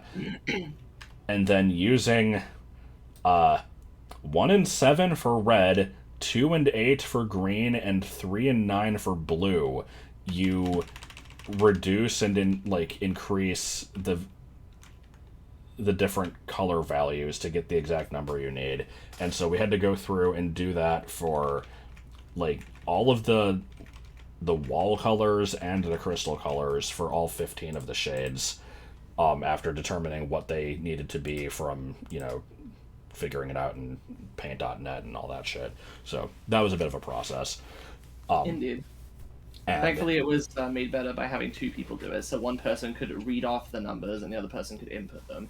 Because I don't know about you, but I find it really hard to look back and forth and slowly transfer data like that. That was actually really shitty in the minecart section, but we got through that. So the other thing to point out about this one is, as I mentioned, there are 4 versions of this, and it has to do with there's stuff that hasn't been shown yet that we want to basically be keeping the same color as the door and the crystal surrounding it. So this is the green section. It's not just that, it's and so on. And so the whole screen needs to be kind of frozen into that color, and to pull that off, there's not actually enough C sets in a single palette to do it, so we had to make a different palette for each one of these 4 zones basically. And that led to issues where it's fucking weird. If you let's say you got up to here, where now you're loaded into the red section, and then you for some reason kill yourself with the candle, or just do a continue warp or whatever, the continue point is set to down here, and it's still going to remember that you were in the red D map. So you go up here and now suddenly this stuff is red, and if you had met the conditions that would have opened the red door, then it would also open this door because it thinks that that's the D map. It's different boss flags. So to prevent that from happening, it was really simple. We just had to put pit warps at the start of a lot of the screens, to basically force the game to shift the colors. Because we also found that, even though this screen has everything using this cycling stuff that's the same in all 4 of the different palettes, if you do a scrolling warp from this to the next screen, this one's expecting green, this one's expecting purple, it makes the screen go black, and it looked really shitty. So we have these pits to basically instantly transform this screen into... if you're coming from above, it just changes the context of where the game thinks you are DMAP wise. Yeah, it dumps you onto the same exact screen, but it basically just forces you to be in the correct DMAP. So if you're coming from above, now you're in purple zone, but here it's okay, now you're in green, and so it'll be green when you come over here. Pretty much. And then this is the worst screen in the entire game. You wouldn't think so. This screen sucks ass. Holy shit. Okay. So, let's first break down the layers on here. Layer 6 is overhead stuff. it's not technically overhead, but it's whatever. It's, stuff that appears above you. Layer 5 is this extremely tiny effect underneath Haley. Here's like the little levitation rings. Yeah. For some reason, that had to be its own tile, or its own layer. Layer 4 is her arms, because those are also a separate layer, because they have to be a different C-set than the rest of her body. 3 is the transparent green lines on her face. It has to be its own layer, because that's the only thing on here that's transparent. Yep. 2 is the rest of her body, and also these 2 crystals. 1 is hiding a bunch of bullshit. So there are 4 copies of this screen, not including the cutscene ones. Yeah, the primary reason for this is that we needed to be able to get rid of Haley when the cutscene was over and have it not affect the door, because the door itself needs to open. Yeah, the door is going to open way later in the game through a boss flag. And, if Haley disappears from the screen using screen secrets, that by definition would also open the door, because you can't have only some of them activate. So as a result, this is not the screen on which the door opens. Yeah, so you come in here and it warps you away to a dupe screen, and the dupe screen is the one that has the door that can actually open. So when you walk into this screen for the first time, you see her there, and then you basically are funneled into these stairs on either side. There's no way to avoid them because there's this stuff blocking the crystals and all that. Yep. And then that is going to dump you onto this particular dupe screen where it draws Bargo on here, and you're down in the wall, and I don't remember exactly why we had to do all of this. We had it figured out, but it's so fucking complicated. You do a side warp off of here to another one where I don't even fucking remember. Let's see, where does the side warp put you? Same place. Why are there 2 of these? I don't remember. Or this is a tile warp, apparently. Is this a pit? What is this? Hold on.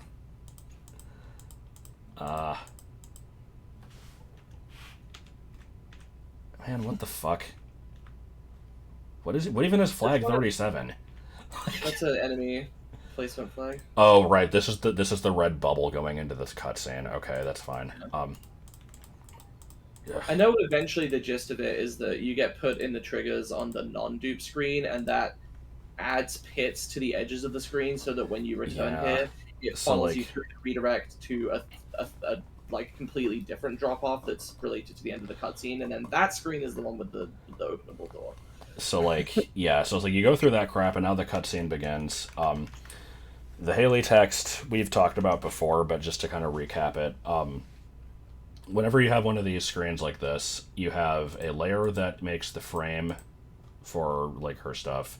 You have a layer, this is just screen element stuff. This is the layer for the green lines. This is the stencil layer, which I'll come back to. Mm-hmm. This is more screen elements. This is more screen elements. So, if you look at just layer 0, this is what it looks like. And you have... this green is never going to be visible. It's there basically for me to be able to see clearly where the text needs to end.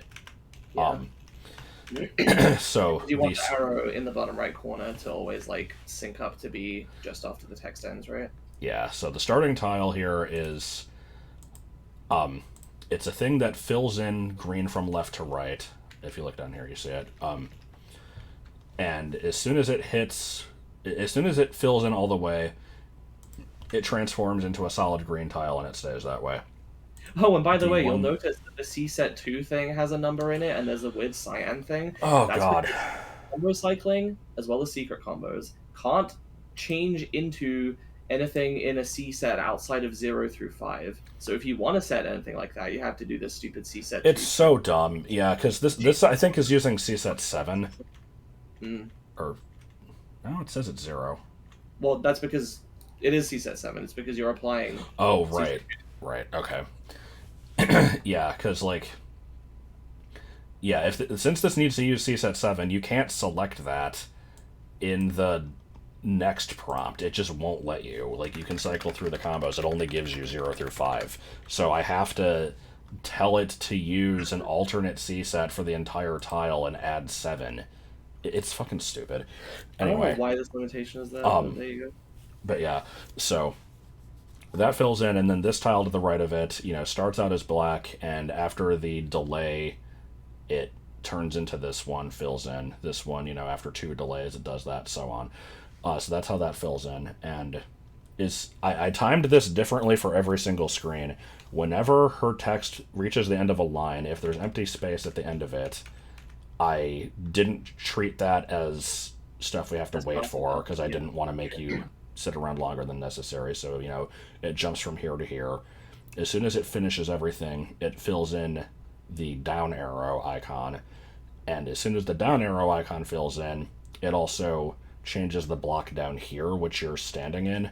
That's sort of similar to a bus stop. So basically, as soon as the text displays, this tile becomes fully walkable, and you can side warp off the screen. Yeah, and it's not like a bus stop. It doesn't use like the long delays, but it's basically the same idea of like something opens up at a specific time. And so the stencil effect is This is to save on tiles, because obviously animating the text itself changing would be a fucking nightmare. So instead, this just basically there's a gray layer covering the green stuff, and it's just the green shows through the holes. Basically, this still required a galactic fuck ton of tiles. Oh yeah, but it's at least only one per tile that will actually show up. Oh no, you just spoiled the whole dialogue. Oh no, that's fine. I in the original draft of the preview, I showed the entire cutscene anyway. I was also a fan of my efficiency insistence, where I'm like, the first line of every one of these has to start in the same position. So if she ever starts a line with the same word, I can reuse that tile. So I had to go through and write down every one of her lines of dialogue and compare the first 3 letters of every word. And you even did this for other instances too, midway through words too as well, right? Yeah, it was unnecessary, but it saved 20 tiles. It helped a little bit. Yeah, it's not nothing. So, yeah, that's how all that stuff works. As soon as the cutscene ends, by the way, blood ID. Yeah, I made this keycard sprite. Let's see, is this the last one? I can't tell. Random note here, her speech is just the secret sounds. They've been dedicated. Yeah, every time you go on a screen here, it plays the, where is it? Oh, I guess it's set to enemy secret instead of play secret SFX. I don't remember why we did that. Me neither. Maybe to put it on a slight delay. I don't remember.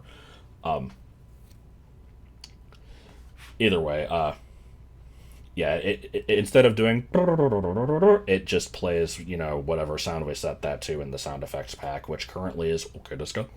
But but then you also made the Sorcerer of Peril edited noise, and then that was only put into the video though. That's actually not in the sound effects pack. Oh yeah, and then eventually it's going to be some voice acting, probably from me. We might we're definitely going to add some effects and vocode it potentially, and just do something to it to make it sound roboty. Yeah, because I wanted to, a gimmick in this game is I wanted most of the main characters to kind of have a unique speech pattern, and I don't know why I did that. I might have been inspired by Undertale, with the different fonts, but it's Haley obviously has this totally different thing, and I wanted her to be a Banjo-Kazooie character where every time it pops up it's blah blah blah blah blah blah. But I have to come up with a sound effect that can be repeated on every screen with no variance and doesn't sound like shit. And so that's why we've not gotten around to that yet. That's why we've been putting off. So yeah, as soon as the cutscene ends, Mr. Appearances always talks. Well, some of his stuff is in quotation marks. It's indicated that he's reading off a script. Yeah. Mr. Appearances is a weird case. It's he's usually kind of reading off of a script, and occasionally he breaks the script to just kind of be it's do Do the magic items, like, are they worth the extra cost? No. Oh, and then he goes back into script. So it's like, Yeah. it's something to kind of keep an eye out for him. But, I wonder why he could be doing that. so, yeah, as soon as all that shit ends, I think what happens is the cutscene ends, it dumps you back onto this original screen again, but now it's like you have appeared in a different spot where you're surrounded by trigger perms, which get rid of Haley on a different layer. Like, all these layers have flags on them. Yep. They change the staircases. And turn. Yeah, they change the staircases into, like, God, I don't even fucking remember. Hold on. It gets rid of those, but then, like, we also had to do all of this, like, anti-cheese strat, because any place that there's mechanics like this, you could, if you were an asshole, like, use the candle to damage boost past stuff, like I did in Isle of the Winds. So, like, we had to keep an eye out for stuff like that, too. So, yeah, I don't remember exactly what this does, but either way, these trigger perms activate. I think it turns these into, like, stairs or pits or something. It takes you to yet another fucking dupe screen, and then you appear down here, where this is finally the door that will eventually open, and it connects to the minecart. And if you go to the left or the right, these are duplicate corner screens, which just sideboard back into the regular map. For that one goat. So, yeah, that did not need to be as complicated as it was, but goddamn. I probably delayed the game by like a month. I don't think it was that much. It was bad, though. Yeah. So. I mean, to be fair, like, not directly, but, like, after that, we didn't touch the game for, like, 3 months. Yeah, after that, I needed, like, a fucking smoke break. I went on a sabbatical. Bummed around India for a while. But, so, yeah, I think at this point we're finally up to the minecart stuff, and there's many aspects to this. I'm going to just start with the map. What time are we at, by the way? We're at 2 hours 1 minute. This is longer than the other video. Longer than the original, yeah. We've covered more stuff, and I think we were a little bit more organized. So, let's look at the map screen. First of all, this uses a redirect. We've seen how those work before. It's nothing amazing. The map screen, it might not look like it, but this took me like 10 to 12 hours. And it's because... Not the screen, but the map. Yeah. So the way that I made this, I've had the overworld generally planned out from the beginning, but I don't have like a finalized... As well. Yeah, I don't have like a finalized map of it. I don't know exactly where everything is. So this was the first point where I had to decide for sure, I'm putting stuff in this place, and whatever we do later, it's going to have to fit this map. So I had to design that first of all. So we have, we've already seen the town, the field, and the quarry are in a straight line, and then I knew where the other stuff was going to go, but not the exact relative positions of things. And so we started with that. I had to make it fit into a 16 by like 9 because there has to be room for text on the bottom. And I had to make this thing readable in a way that kind of made sense. So I had to, decide, okay, anytime that you take a branching path, it's going to be a blue track. And every time you're coming out of a turn that you can't control, it's a red path. Yeah. And so I'm like, hopefully the players will understand this. I'll have the key down here to explain it. And we're also going to include, like, a higher definition version of the basic map here with the game, like, as an image. So you probably. It'll be high quality. And if you look carefully, you can see that there's like shading on the tracks. Basically, the darker side of it is always going to be the top part of the screen from whatever camera angle it looks at in the actual minecart section, with the exception of the red turns because they're a little different. But it's like that's going to be on top, whereas the light is on the bottom. So like, on the top here, you're moving from left to right, so the dark side is on the top. Here, you're moving opposite, so the dark side's on the bottom. this whole thing had to be designed smartly in such a way that you can only ever go in one direction on any given screen. You can never loop around and go back the other way. So it's kind of like one big circle with a bunch of other things kind of in the middle of it that sometimes flip your orientation, but then they always flip it back.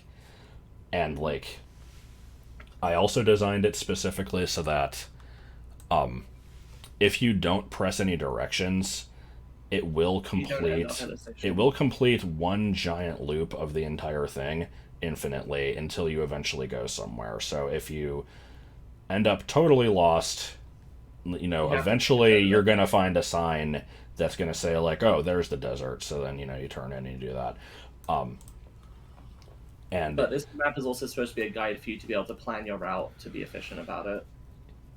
Right. And then, so all of these, each one of these stations has kind of like an intended way to reach them, but then I had to include a bunch of optional shortcuts because without them, it would take fucking ages to get from one place to the next.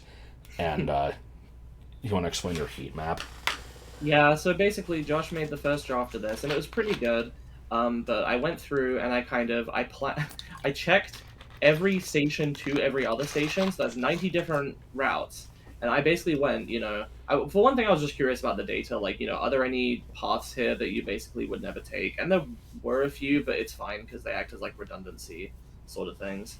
And I was like, also, how long are the paths? Because if any of these are like obscenely long, then we need to change something. And basically, there was only one cluster of instances of that, and that was coming out of the forest and going to certain other stations, the worst offender being forest to field, even though they're right next to each other. You might take that. Yeah, so what happened was, so she recommended to me to insert this little shortcut here. This was not here in the original version. Without that, the trek... Okay, well, first of all, with that here, if you're going from forest to field, you come out, you go whoop, whoop, whoop, and you're there. Super quick. If that was not there, you would have to go up, right, down, left, up, right, down, left. It would take fucking ages. So, like, at that point, it would actually be faster to just walk from the field from the forest to the field and not use the minecart. So yeah, we figured all that stuff out. Then I'm trying to think how we want to. Sorry, I think I like punched the microphone. I think we should just approach this in the order of how it was, like how we worked all this out. So we figured out what we would need. Like, we needed the horizontal movement. We needed 2 different turns going either towards the camera or away from the camera. We got the graphics sorted, and we basically sat on those for a couple months, just not wanting to have to deal with combo cycling involved. I'll also point out, I in addition to having to make this map, accurate to how the final map will look, make sure the routes make sense, all that stuff. I also designed it as smartly as possible to fit everything within tiles. So, like, each one of these stations is one tile exactly. Each one of these paths is one tile exactly, and each tile represents one screen. I had to make it with enough space on the sides to include, like, the labels and all that stuff. Yeah, you did a really good job with this. I was very impressed when I saw it. So yeah, basically, like, there's tiles and there's combos. This is getting into more than I need to, but I'll just say, like, for, like, a turn like this, I only really needed to make one tile, but it's like you can horizontally and vertically flip it, but that's still going to take, like, 4 combos for the different turns. And there's 2, like, offender turns in this map. There's only 2 turns that have the white on the outside. It's this one and this one. These are the only forced upwards turns in the entire map, and I kind of wish they didn't exist, but whatever. So I actually, at one point, I did go through and I counted how many unique instances of each screen there were to figure out which ones we wanted to make duplicates for. Yeah. So yeah, it's like we have the straightaway, we have the 2 corners, and then we have, forced turn from red down, forced turn from red up. That's kind of a whole second dimension to this, because, like, it would have been a lot of work just to make every screen involved here and connect them all up correctly and set up the combo cycling. But on top of that, we wanted it to look good, be interesting to look at, vary, have the different signs that point you to different places, and just generally. And it had to be as efficient as possible. While being efficient with it, yeah. So it was like spinning plates. So yeah, what we ended up doing is, we made, I think they're bottom of map 16, yeah. So this took fucking ages, but after I'm not even going to talk about the combo cycling. That is a moot point for right now. We're not even approaching that.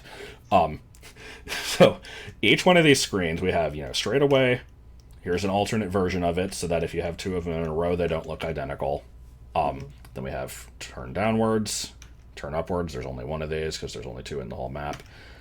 Forced turn down out of left, or like out of a red turn, alternate. Forced turn up, alternate. Here's the thing with those as well.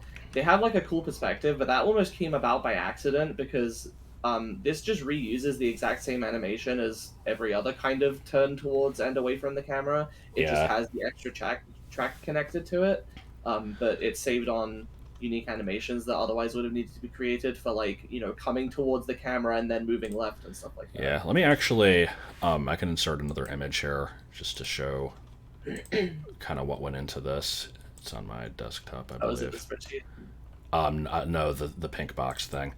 Oh, yeah.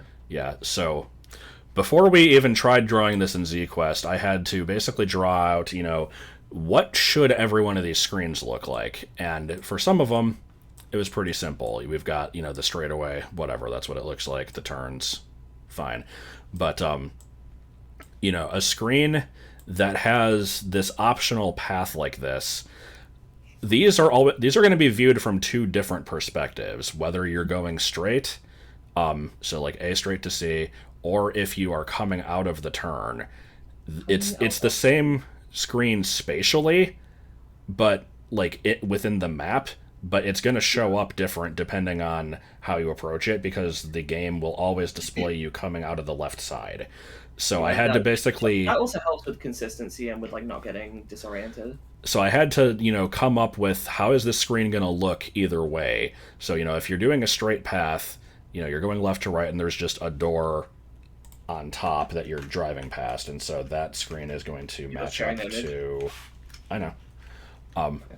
So, like, the screen here that says A straight to C, that would correspond to this screen. Yep. Whereas the B forced turn to C is going to be this screen. And it's the same location, it's just a different camera angle. And so that's where we have this this wall. I know you can't see my mouse, camera. But yeah, on the right image, there's that dotted, or that kind of checkerboard thing that indicates there's a wall in the way. So that's kind of where we came up with that. Yeah. So yeah, we had to make all these different screen variants, which are mostly variations on the same thing, but we tried to kind of vary them whenever possible for visual distinction. And every one of these screens has 7 layers. Well, most of them do. Layer 0 is the cart animation. We're saving that for last. Yeah. Layer 1 is the background, which, was a hassle in itself to draw, but that's a whole other story. We don't need to get into that. Layer 2 is the track direction, the sign, and the crystals, but in this case the crystals are always white, and they have a shadow effect. Yeah. Layer 3, we actually can't see on this instance because it's a placeholder, but there are a fuck ton of different layer of the crystal layers, basically, depending on where you are in the thing. Layer 4 is the rust covering the sign. This gets its own layer because it's transparent. I tried to make these varied as well. And then here's my favorite ones. If you just had all of that, it would be fine. Most of the time. But on screens that... Okay, well, first of all, on screens like this, we need a layer to cover the left side. That's fine. But also, on screens where you can take a turn, we needed to have a bus stop. And that requires having the stupid hat. And so the hat would appear up there. So let's cover it with something else.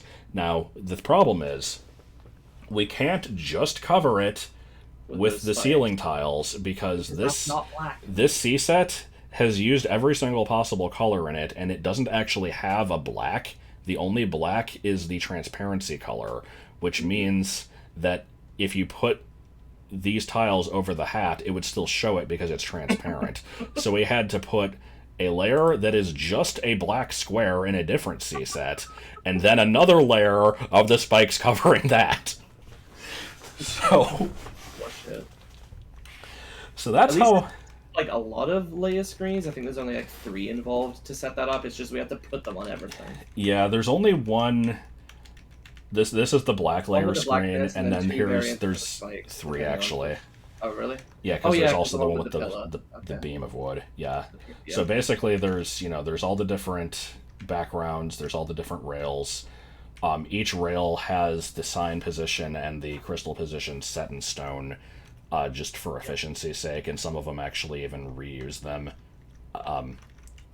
just to try to cut down on duplicate screens as much as possible. And then there's the 5 million crystal screens, which I wish could have been more efficient, but what you gonna do? These things are gonna happen if you want some visual variety sometimes. Yeah, so that leaves us with layer 0, which is where all the fun and games happen. So here's as a reminder. Oh yeah, also I'll point before I even get into any of that, I have to mention this too. Signs. Not even just the signs. So I don't remember if we said this earlier, but combo cycling, not animations, but combo cycling, where the properties of the tile are changing and are like, dependent on when you enter the screen, it's always in this starting position. That can only happen on layer 0. In 192. They fixed this later. Yes. So, for the minecart to appear above these other assets, normally that would mean it would have to at least be on layer 1. But we can't make that combo cycle. So what we had to do was make the animation for this an overhead combo. Yeah. And thank God this option exists. Overhead is rendered between layers 4 and... the Church of the Overhead combo, to be honest. Yeah. Overhead renders in between layers 4 and 5, so it appears above pretty much everything else. Thank God. Like, if that was not an option, there would have been absolutely no way to do this. Yeah. Because every screen has to have these animations, and every screen is going to have different sign destinations, I also made the symbols on the signs overhead combos that render above everything else because they're specific per screen. So, basically, remember that you can't just have an animation of, like, a 3x4 minecart or whatever. You can't just have it, like, bump up and down a little bit, wheels turn, and have that go across the screen. That is not how Zelda Classic works. Because you can't create, like, objects like that. Yeah. The best you could do is like I did with the hat, because it's an item. That's going to be a single tile. This is basically, the Ba attack. It starts here, fills in a little bit, then this tile starts out blank, but then it becomes this one. And then this one becomes this blank one and becomes this one. And so on all the way down the screen. And if we look at how these are set up in the tile sheet, it's a fucking mess. Yeah. There was, these are all of the different positions it can be in. We just have the horizontal one of it bob up and down a little bit and the wheels turn, and then we have 11 frames of animation, I think, for the turn down, and then I want to say 15 for the turn up. Which, of course, had to be made specifically to fit in with the way the tracks look, and perspective was an issue, and that was a whole fucking can of worms. But yeah, so this is how they look, not like garbage, and then this is how they have to look in the tile sheet for it to actually animate them correctly, because, here you have the back of his head moving to the right a little bit. Now you have the middle of his head moving to the right a little bit. and so on for every single position of every single one of these. Yep. So that's how that kind of works, in the amount of time it takes for this starting position to reach the end of the screen. It has been 192 ticks, and a side warp activates, and it takes you to the next screen in the sequence, and then we get to do it all over again. Yep, and then there's the branches. Yep. So, before we even talk about the branches, let me talk about parallel universes. So, again, like that's how we set up a screen. We had to set up enough to fill this entire map and keep track of what everything led to. So, is this... Shit, where is it? I think I have to add another image. Oh, no, I have it in my... Is it a yeah, spreadsheet? it's in my browser. Oh, so, okay. Here's the map with, coordinates on it. Let's say, you leave the forest. Here you go. Okay, yeah, you leave the forest. What is this screen? Okay, this is 2K. So... But you're coming in from the turn. Yes. So that's the other thing. Is like, so we're looking at screen 2K here.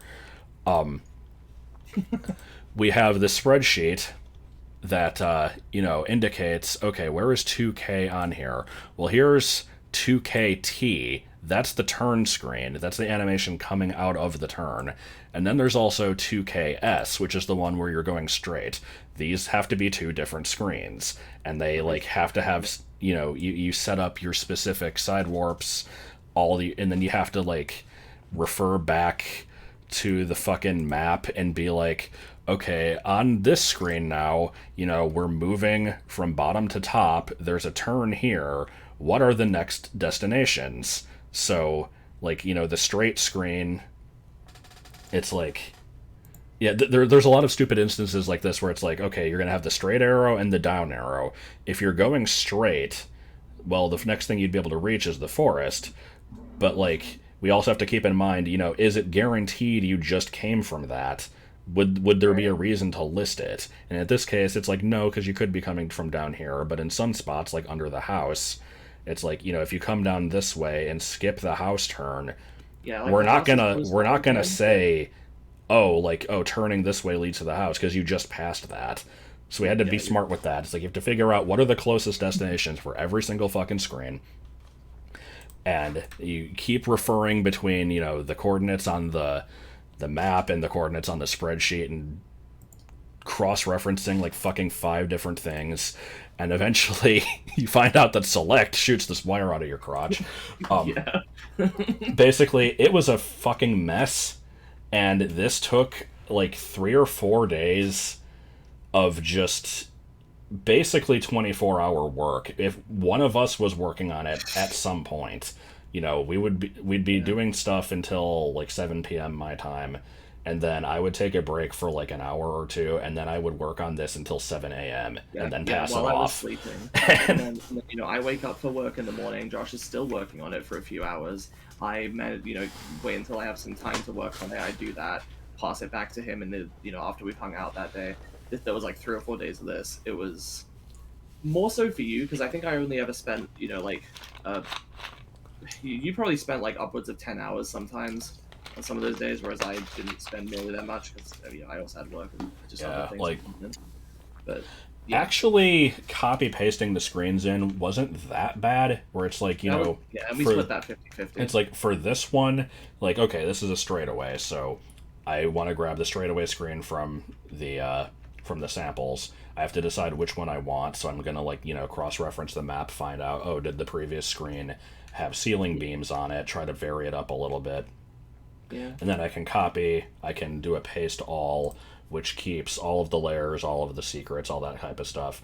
And then all I have to do after that is change what the warps lead to, go in with the crystal layer and fill in those, make a custom one if I need to, put in the sign information.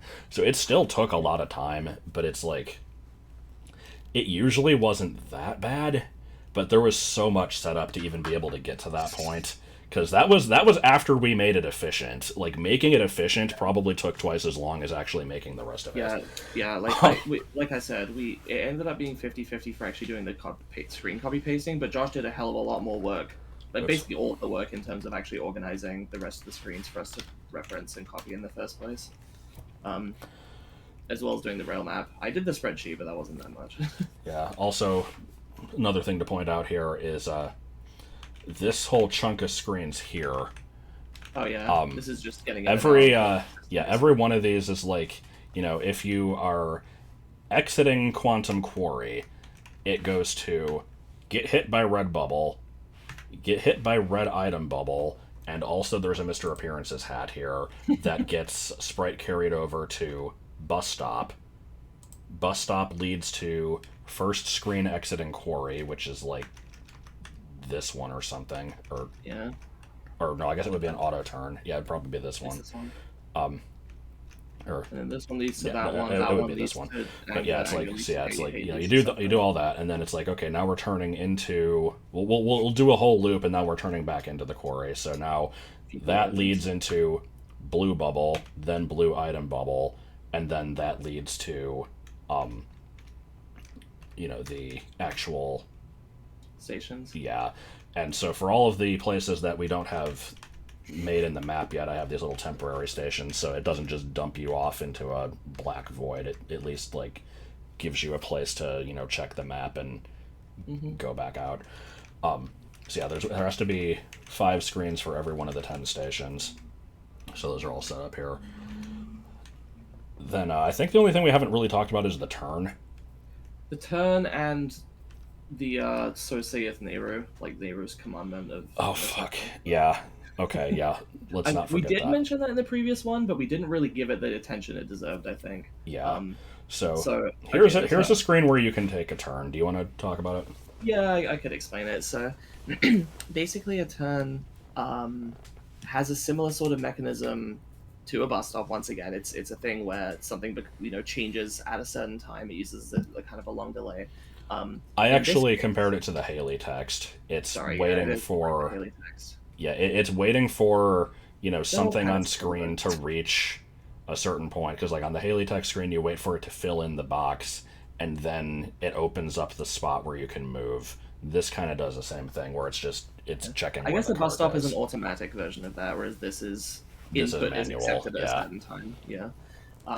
So if you touch nothing, this is basically just like the combos are set up to just make it move from left to right, just like one of the ordinary. Yeah, this is an ordinary screen. Like it has this turn coming in, but you're never going to use that. That's just visual. Yeah. So this is just you move left to right, and after 192 ticks, it side warps you. This one, if you do nothing after 192 ticks, it warps you. If you do something, that's where it gets complicated. Yeah. So basically, you're trapped. Do you want to undo the layers? You're trapped in this tiny box. Oh, you can't even see it. Whatever. Yeah, okay, it's kind of invisible, but there's a combo in there that will basically open up at just before the warp should happen. And so if you go in there and you're holding down, you will go in there, and then the moment afterwards, it will turn into a stairs warp. And the way stairs work is you actually don't have to technically move inside it. You have to just be holding a movement direct. You have to be inputting movement while lined up with the stairs. And so basically, we put you lined up with the stairs if you do it at the right time. And then you hit the tile warp, and the tile warp takes you somewhere else. And thankfully, we don't need to do any redirect bullshit with this, because it is just a tile warp, side warp. That got to me.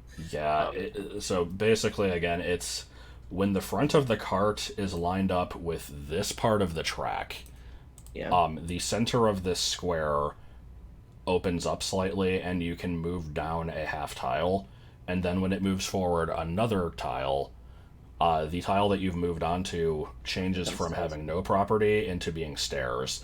And so that basically amounts to, if you are holding down, if you have to hold down and keep holding it. And it's you're kind of buffering your input. Before you get to this, it will put you into the position, and then as soon as it gets to the right place, since you're still holding down, the game recognizes you're on stairs and you're moving. So it will instantly tile warp you to part 2, which is just an animation, no player input, and after a set amount of time, or no, this one isn't set up. Okay, that's right. This is a bus stop. Um, yeah, this is set up so that like Yeah, as soon as the animation completes, this just plays an instant it animation. So this would be the same as just one of the other turns, but quicker. Except shows you the off the problem top. was that every time you use one of these mechanisms, that I'm kind of telling the story out of order because this was like the last problem we discovered, but this is also a simpler one to fix, so I'm going to mention it now. Basically, we found out, um, in the other instance where we used this sort of combo cycling delay trick, but which was the goat hoof attack. In that one, you're only ever going onto a screen with combo cycling, like one screen with combo cycling, and then you immediately get dumped off, and then the next time you do it, you go through another bus stop.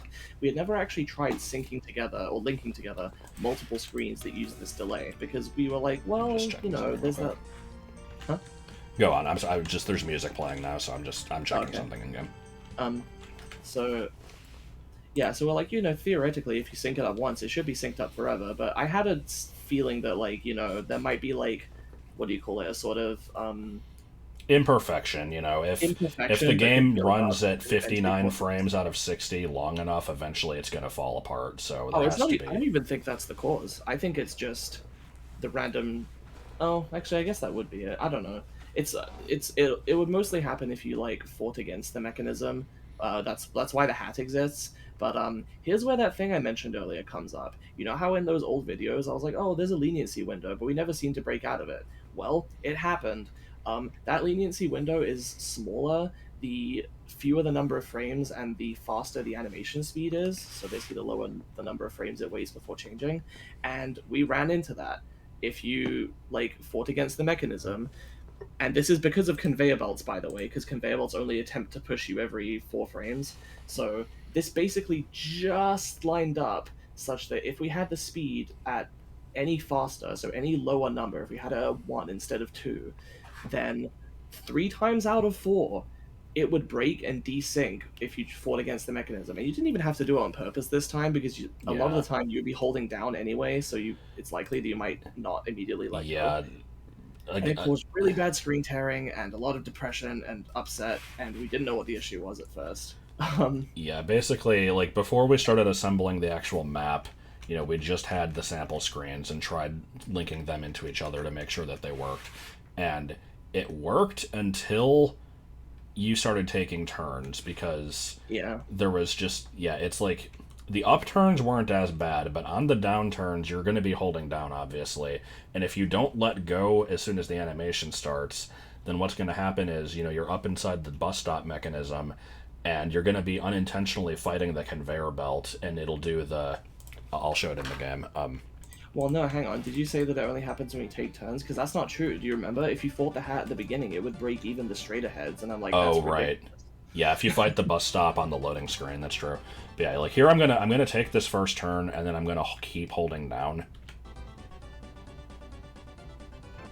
You hear the little dut because you're hitting the bus stop and you're collecting the hat Yeah, there. this is the one instance where there's not a sidewalk, but there is a bus stop, which is very functionally similar. Yeah, and so like if you do that at any point, it delays the animation by just enough to where it'll start out okay, but then like halfway through the screen, suddenly Bargo will kind of duplicate, and because like the frame count is off, and so everything kind of breaks, and the only way to fix that was to reduce, or I guess rather increase the animation speed, because this used to be set to 1, and now it had to be changed just one number. That was good enough, but changing the delay between each animation frame of this by an additional 60th of a second basically made it take 1.5 times as long.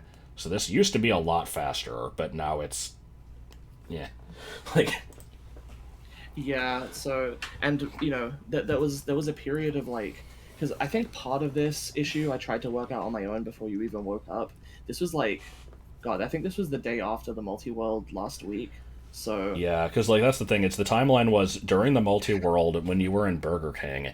You I were was working on this stuff, and you were like, and you got like really excited because you're like, it all works. I just tested it, everything's great. And then after the multi-world was done, I went and I got food. I come back and you're like, it's not working. something's fucked up. I'm like, oh no. Yeah, it wasn't like a scream and cry kind of upset. I was like devastated. I'm Yeah. like, this isn't gonna work. Like, we finally reached our limit with this. But then you kind of, Yeah, I'm like, okay, let's take a second and analyze it. Okay, what's going wrong? And I'm like, why is it breaking? Let's analyze this frame by frame, test a bunch of different possibilities. and that really helped us Like, gather measure, information. when you enter a screen, what exact frame of animation and position is this thing in? And I'm like, this is different than before. Something's fucking up the start of it. I don't And, think I would have been able to and do it's that like, myself. what's causing that? Maybe it's the bus stop. Does it do it if you don't fight against it? And it's like, Sometimes, yes. and it's because the conveyor belt that activates the bus stop only moves you up one out of every 4 frames, and depending on the screen that you enter it, it may push you immediately, but it usually won't. And it And may fail to push you completely off if the you, screen, yeah, it's like especially if you're fighting it. if you fight it, then like you still have a 1 out of 4 chance of it working okay, but most of the time that extra couple frame delay is going to be enough to mess it up. So And we didn't know why because, well, we eventually figured out, obviously, but basically what it came down to was I was like, this is no different from the hoof attack in its in fundamentals. theory, Like some of the particulars are a little different, but like I don't see what is actually different about this in a meaningful way, except for the animation speed. It was slightly faster, and I'm like, is this the leniency window coming into play? And the thing is, we couldn't test our idea quickly. I had to go through and change every single one of the 312 combos involved. yep, change a 1 to a 2 on every one of those. Mm-hmm. We finally tested, and it almost worked. We had to do the like turning the turns into bus stops thing as well. That fixed it in the end. But yeah, that was a huge relief, and that was the moment where we're like, Yeah, okay, it was this will like the devastation that occurred was fucking massive. I was like trying my best to kind of remain confident. I'm like, we'll figure it out. I don't know what we have to do, but this isn't broken forever. We're gonna fix this. It was like the opposite But of the first time that we were fucking with this stuff with the bus stops. I rewatched that video, and apparently I had to like give you the pep talk that time. but yeah, it's like you were just completely broken. You're like, I don't want this to like, we've reached the point now where we're just gonna have to put a note in the README. Don't hold down because it'll break stuff, and people are gonna be like, oh, you tried so hard. It's like, no, fuck that. We want it to just work. But Yeah. we fixed it. It was just it had to run slightly slower. Yeah, and for the record, 312 sounds like a lot, but just to give you a little bit of a comparison, I believe that doing the like delay tiles for the turns, using the system where like higher numbers go into lower numbers that are factors of them. Oh yeah, That, these screens are actually set up with the straightaways are just, again, they're the BA attack where it's one straight shot across the whole thing. yeah, But but the the turn turns has to. have a it plays the straight animation for a bit, but then these are like, am I thinking? Am Is I that just it? doing that right? Well, on the forced turns it does that, but then on the optional turns it immediately goes into turning animation. Right. Okay. Yeah. On the force turns, that's right. Yeah.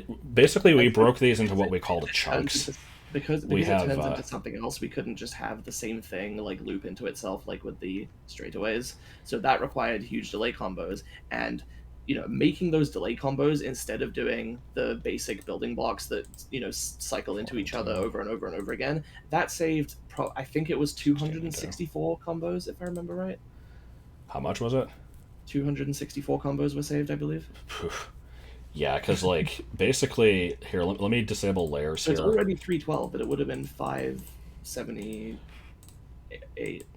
No, 576. Like, I replaced this with grass just to showcase like this is just where the player is stuck, and it's a completely solid wall. This part barely matters for this, but everything that is currently black is a delay combo.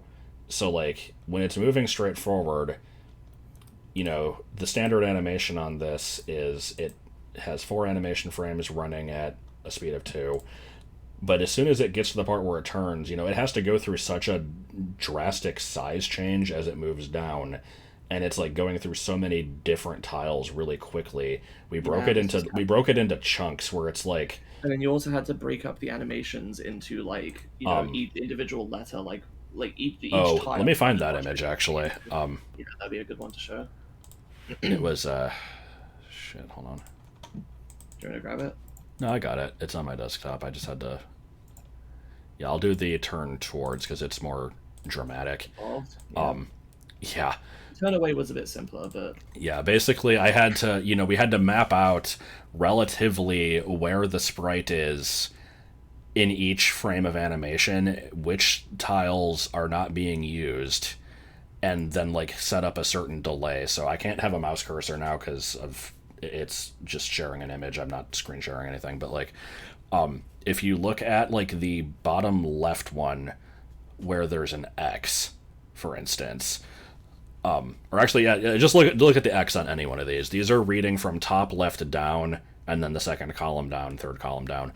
So it's like, you have an X that is displaying nothing for the first 6 frames, but then starting on frame 7, it has to do this other stuff and, animate through these in a particular way. So that one has to have a unique delay. It's going to be different from the W, because that one displays for blank for 4 frames, and then it becomes filled in. Have to have at least one combo associated with the delay, usually more, but it's way less than if we had done 4 frames for every single one of them over and over. Yeah. So yeah. It was an engineering marvel. That's basically that, yeah. Like, a lot of people... Like, this was basically our showstopper. Like, we had a stinger at the end that was less technically impressive and more. But it was like, it was the plot bait. But yeah, this was supposed to be like, this is, we're building up to like, if you know Zelda Classic, you're gonna see this and you're gonna be like, what the fuck? How did you do this? Like, and that is how people reacted. Like, people were like, I don't understand what you did. Like, this is absolute wizardry. Like, you ain't seen nothing yet, by the way. This is supposed to be the easy version of something harder we're planning on doing later. Yeah. That uses the same mechanics. I am confident, now that we've gotten this working, that is also theoretically possible. Because here's the thing.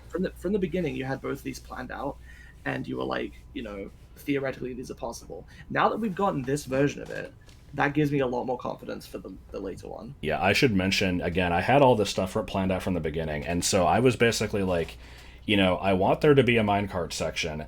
We can do this with combo cycling. I know theoretically it's doable. It just might suck a lot. Yeah. And this was before you even knew about the bus stops, though, right? Yeah, this was before I made it. This was before I made a single screen in this quest. I'm like, I want this thing. To give the 576 combos for it. God, yeah, I don't know. Like, I have to really like emphasize this. This quest was basically going to die before even making the cave if it was just me working on this. Like, this needed to have more involvement, and you have done like a tremendous amount of work on this. But yeah, it's like I said, I had this planned out. I'm like, I know this can theoretically be done, and there's another thing that is going to be showing up at the end of the demo. Hopefully, that's the plan. That is similar to this, but it's way more complicated. Mm-hmm. But it's like, in execution, it's similar. Yes. And I want that to be like, fucking jaw-dropping. Like, people are just going to be like, I have absolutely no idea how you pulled this off. Like, well, just to give you a little spoiler, it's the same way we pulled this off if we're able to do it. Yeah.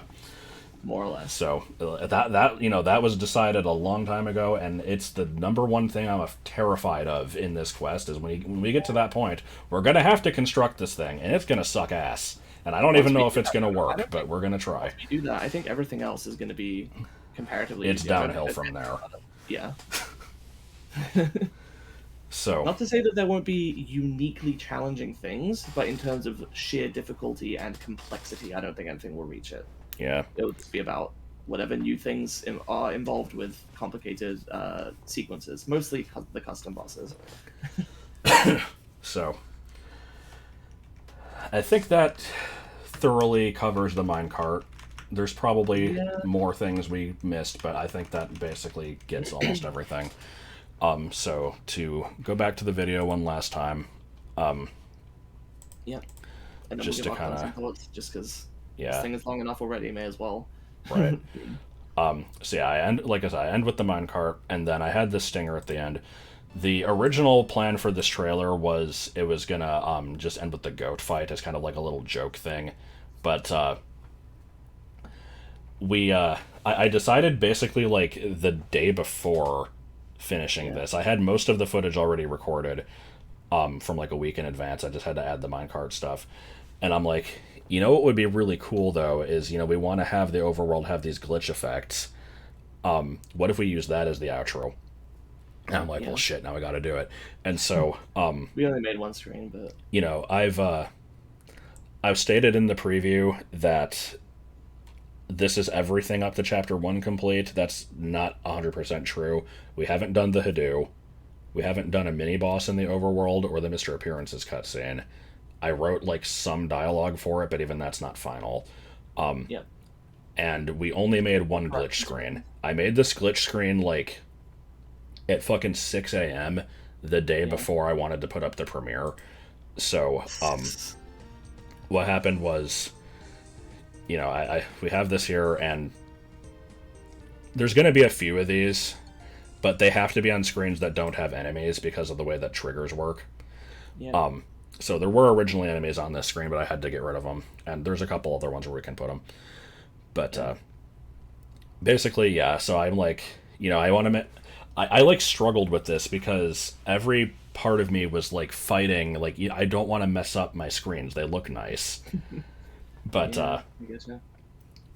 yeah, so these are all secret combos they activate when you enter the screen, and you'll even notice if you're like super attentive.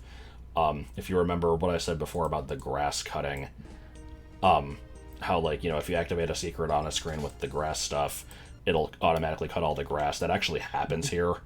If you look at the corners of the grass and the plants, yeah, those all get cut. But yeah, I put in this stuff. Originally, I was just going to put in like a big pile of bullshit and like, you know, put in like other overworld graphics. But yeah, Autumn suggested. It looks completely hideous. Like, this still looks hideous, but it better communicates the glitch effect, I think. Yeah, pulling assets from like other parts of the game, basically. Yeah, makes it a little more dramatic. And then we get to the stripes here. So again, this was like 6 a.m. I decided I drew this out on a different screen before I started making it as secret combos. Like, I wanted to see what the finished product would look like. I drew this out with... do you remember how earlier we said the secret combos can only use C-sets 0 through 5? Yeah. Limited our options here. Yeah, because I originally drew this as 3 different shades of blue, kind of matching, you know, the shades of brown of the walls, depending on the lighting.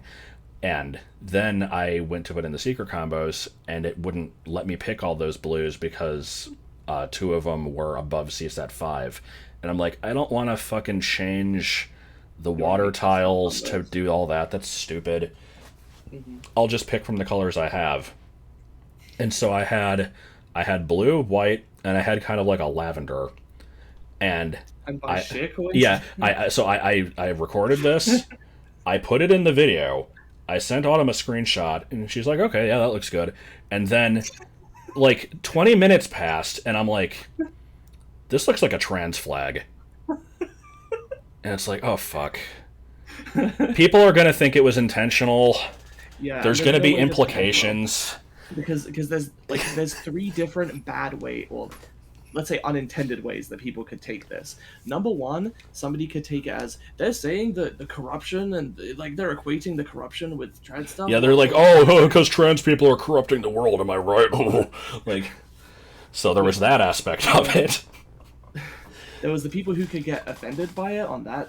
Yeah, like there's people who get offended by it or who could think it's intentional. And then there's also the people that could be like, oh man, it's like an Easter egg to show support. It's like, no, that's not the point. It's not showing support. Like, it's not, you know, the trans agenda where we're forcing it into the game. It's not any commentary. It's a fucking... It was an accident. People would not... Yeah, people would not... Like, it would not communicate the point of the screen as clearly, you know, regardless of your opinions on that. Not even getting into that. It's like I noticed it and I'm like, God damn it, it's fucking 6:30 a.m. I gotta change this shit and re-record it and put it back in the video. So I changed it to this. Yeah. So now it's the red, white, and blue. So obviously, America's corrupting. It could be France or actually, isn't Right. Russia those colors too? Oh shit, we're supporting Russia. Um, I don't There's know. also the UK. Yeah. Well, yeah. Either way, those are the ones that are just solid That's stripes the without background. any kind of decoration on them. But I don't know what order they are on those flags. I don't give a shit. So So that was our trans panic. a little bit. That's what we've been calling it. Oh god. Okay. So I think that. Oh yeah, like I said, this dialogue I wrote this last minute. It might This is change. very well subject to change. Yeah.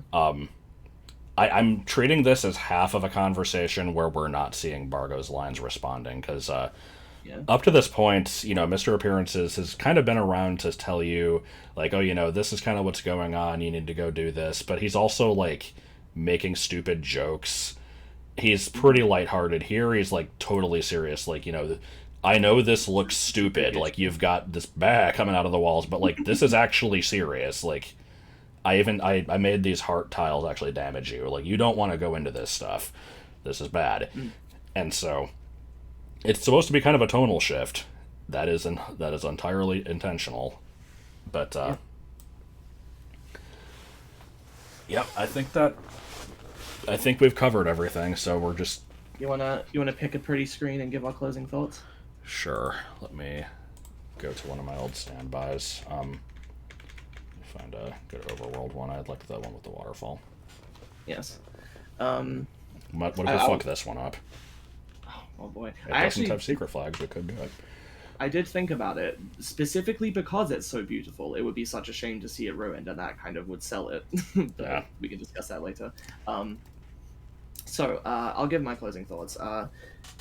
Like obviously, it's taken us this long to get this far in the game. This is what we're calling the prologue, and then we're out here saying, "Oh yeah, there's gonna be 5 more chapters and an epilogue." Yeah, this is basically chapter 1 of 7 complete, if you look at it that way. Yeah. Yeah, they're not all going to be the same length, but in terms of effort, they're probably pretty similar. If it wasn't for the fact that the minecart was such an endeavor, I would say that this was the easiest, but this was also training for later stuff, figuring out how to get these things to work. So yeah, we're partially, the idea is all this experience and practice with the program and knowledge that we've accumulated should help us have a little bit, of an easier time with some of the later stuff. We've also set some of the more global stuff. We never have to do the minecarts again. Like Yeah, that's done. That's simple. That's And done. we have the framework for the UT battles. Like, I had to reinvent the wheel to get those to work, but we have the framework and we can reuse it. So Yeah. So that and we mentioned how, oh yeah, for the past week we've been slaving away at this minecart stuff. We could have done that week, 2 months ago when we had the graphics. If we had the graphics, you want to actually go over the timeline, because in the last draft of this video you kept bringing it up and I don't remember it myself.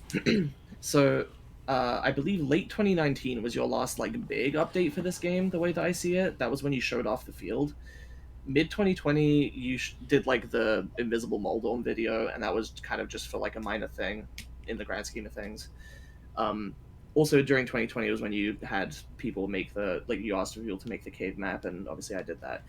And that's also when I first heard about the game, and you told me the story and stuff, which I'll get to that later. In 2021 February was when I officially started working on the project alongside you. We made the cave. And then I don't remember the exact details, but around the sort of late spring and summer, so between May, July, September of last year, was when we started doing the field stuff. So the rabbits and the goats and the troll fight as well. And then in November was when we worked on the mysterious area and the quantum quarry, and also did some cleaning up to connect it. I think we hadn't made the burning bridge cutscene until November, something like that. And then we didn't touch it during December. I think I'm trying to remember what was up with that. I think I was just not particularly available, and we were tired, and there was also the fact that at one point I thought I was going to be moving at the end of December, and then that got delayed by 5 months. Yeah. So then, honestly, the move probably was one of the biggest delays for it, wasn't it? Because we always figured we don't want to start anything. The move is around the corner. At least that's how I saw it. I was also moving. So, February, we started doing like planning for the minecart stuff. You made the rail map, I made the spreadsheet. You take the high road, I'll take the low road. Yeah, I will also say that one of the biggest delays was we did not want to do the graphical aspect of it. You drew the cart and the rails and stuff, but like the actual walls and stuff was just kind of daunting, and so we ended up getting help with that. Yeah. So that happened in May, and then finally, I can't remember, I think there were like 2 weeks in a row where we were saying we should work on some BA3 stuff, and then we didn't. And then I don't know what happened exactly, but last week on like Monday or something, I was like, let's try to work on BA3 Wednesday. You said okay. And then we did, and we made good progress, and we did it the next day, and the next day, and the next day. Yeah. And Part of the reason it got delayed so much was because we knew that the next part was going to have to be, we have the graphics, we know kind of what we're doing, but we have to buckle down and figure out, down to a frame specific, like, Yeah. in the very, very, like, minutia, we have to know how long is each screen going to last, like, how far is this sprite going to move each frame, like, how is all this going to tie together? And it was just, as soon as it really was just, pick a number and go. But it had to work out well, because everything kind of has to, like, the math has to work out for the bus stops and all this stuff. And it was just, I'm like, I don't fucking want to deal with it, because we haven't worked on this in months. I don't even remember what the plans were. So we had to, like, look back and look at our old notes. So much just reading through the old chat, and Yeah. there would be moments where we were discussing an issue, like, oh, I just thought of this problem. We talk about it for a few minutes, and we're like, oh, actually, we already discussed this. Like, Yeah, we talked about this 5 months ago. We found out a solution. I just, forgot about it. that was the worst. But yeah, so we finally did it. We made good progress. Like I said, we still have the remaining stuff in the prologue, but yeah. So that's been the timeline. We're hoping that things will speed up from here. I don't know about you. My goal is get the demo out 2023. I think that's feasible. I think that's reasonable. Oh god, maybe. I don't know. It's hard to say. Like, we have to do the forest and the forest village and the dungeon, which are all, like, the dungeon's going to be probably the hardest, but, like, we have to design all that. I think the custom boss and the there's the custom boss at the end, and then there's, the final big hard version of minecart thing. That thing I'm fucking terrified of. Cruel Bargo cart. It's Cruel Garfield cart, yeah. No one's gonna get that. Yeah. I don't know. So yeah, I have no idea, because, like, I haven't worked in the last, like, 3 months, and I need to fix that, and I don't want to, because working sucks. Like, if I can just, work like 30 hours a week, like, I don't know, it's like, it won't be full time, but it'll get me some money at least. That might be enough. I don't know, because I'd like to continue, putting effort into this, and doing more edited videos and all that kind of stuff. I lose motivation if I get tired of it every day. Right? So yeah, I have a ton of Beanie footage I need to edit together. So I don't know. It's hard for me to give a time frame, because I have no idea when I'm gonna not want to touch the thing for 3 months straight. Yeah. Like, same. But the good thing is that we are taking a little bit of a break after working on this, but even with that, I worked on the game today, and that was because doing the showcase and seeing so many wonderful chat messages and comments that were left by people, and then even the discussion on the server and on Cozy as well. We had a little bit of a discussion with some people. That was so wonderful, and just all the support has been really great and really motivating. It made me just I was itching to get something. It really is. Like, I've said this a bunch of times, but a lot of people find that this kind of stuff is, like, cringy, but, like, I actually really like watching reaction videos for certain stuff. If it's fake or something that doesn't matter, then, like, who cares? But, like, for me, I have a soft spot for watching, like, Smash character reveals, or, like, the Nintendo Direct where they announced Mario Maker 2 and seeing like Grand Pooh Bear or Carl be like, holy shit, they added all this stuff. And like, I really like when people get excited by that stuff. And so when I've made something that I can actually be genuinely proud of and everybody's like, this looks amazing, like awesome. It's such a good feeling. Like that's basically what I am doing this for, is to, you know, be able to make people excited. Yeah, I want something that I can actually be proud of. And you share that with all the wonderful people who support us along the way. At the end of it, hopefully get a quality game out of it, not just, you know, like in many ways, BA3 kind of is just like a tech demo, but we also want to make a quality game out of it. So that if you knew nothing about Zelda Classic and you knew nothing about Josh's channel or his history with the other games, you could pick up BA3 and have a solid experience with the Zelda Lake. You'll miss some inside jokes, but you know, I've got the gameplay loop should be good. You know, it's a mix of standard Zelda stuff plus, you know, you have like the UT battles and some other stuff like that. And so in terms of that, it should theoretically be fun to play through. At least I hope. And the story, I'm really looking forward to having really people see, because with, you know, BA1 had no story, Mitch had no story, BA2 tried to kind of at the end, but it was still pretty minimal. This game is like, this game, that is like one of the main components, is I actually have a script for this thing with a lot of twists and turns along the way. I have like actual characters in it. You know, I have something to say about that, but I'll save that. Okay. But yeah, it's like I had this thing designed. It got tweaked over time. Like there was a lot of stuff where I figured out like, okay, why I want this thing to happen because it would be cool, but why would it happen? And I come up with a story reason for it. I'm like, oh man, that's awesome. And yeah, like originally Haley was going to speak like a cowboy, but it didn't really fit. And that was entirely unfunny joke. That was not true. But it also wasn't funny. Okay. I tried. But yeah, like I said, it's all kind of been planned out, and you know, you can call me a big wuss or softy or whatever, or even self-absorbed for this, but like there are parts of this story that I like. If I kind of like, you know, take a minute and think about, you know, somebody seeing this for the first time, like, you know, or watching a stream of it or whatever, like these are tearjerker moments. Like I feel like I've written something actually good. I think so too. And people have responded well to what you've shown so far, not just in the humor department, but they're also intrigued by what has been set up, even though obviously we haven't been able to really get to the juicy stuff yet. Yeah, and so I'll mention this because you said it last time. If anybody, you know, sat through this whole video, if you have theories on where the story is going, I can't confirm or deny anything for obvious reasons, but I mean, share your thoughts. I'm curious to see what people think. I would love to see that, yeah. I really want to know like what people have been able to pick up on versus what stuff we didn't necessarily anticipate people thinking about. And yeah, I think when you told me the story of the game the first time, you actually started by asking me like, what do I know about it so far, and what do I think is going to happen, or like what questions do I have, like what am I wondering about.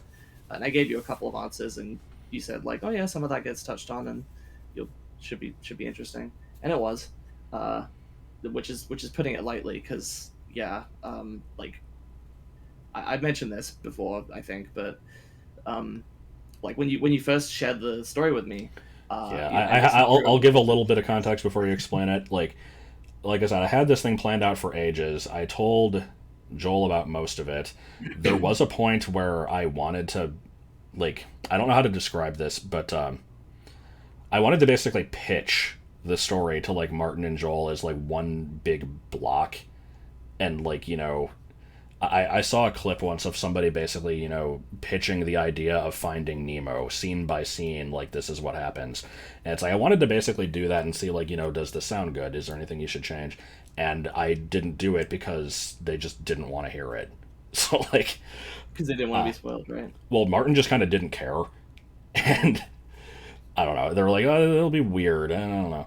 So so I didn't do that, and I'm like, you know, this game is getting to a point where I haven't touched it in ages. I don't have the motivation to work on it. I don't want to die without anybody hearing this thing. So, like, I want to share it with somebody. And so, yeah, I'm like, you know, this was a point where we didn't talk, like, at all. I'm just like, you know, you worked on like the Big Dip RPG, like, you're into the lore. It's like, maybe you'd want to hear it. And so I over the course of 3 days, I just described the entire progress of the game, basically. Yep. Story and mechanics and just any other random ideas that came up for little things here and there.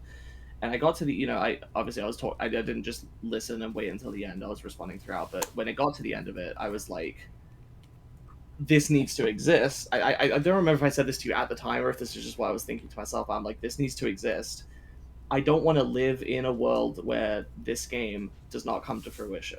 I need to see this. I need to see other people seeing this. Like, Yeah. it's like I've seen the potential of this wonderful thing that could exist, and I want to help it become a reality so that everyone can share in, enjoying this, enjoying what it could be. Yeah, and I got to take a second here and say, like, I kind of realize how conceited a lot of this sounds. Like, I haven't written a fucking, like, world-changing epic that is going to become a classic, like, known to everybody. I haven't reinvented storytelling, but, I put together something pretty good.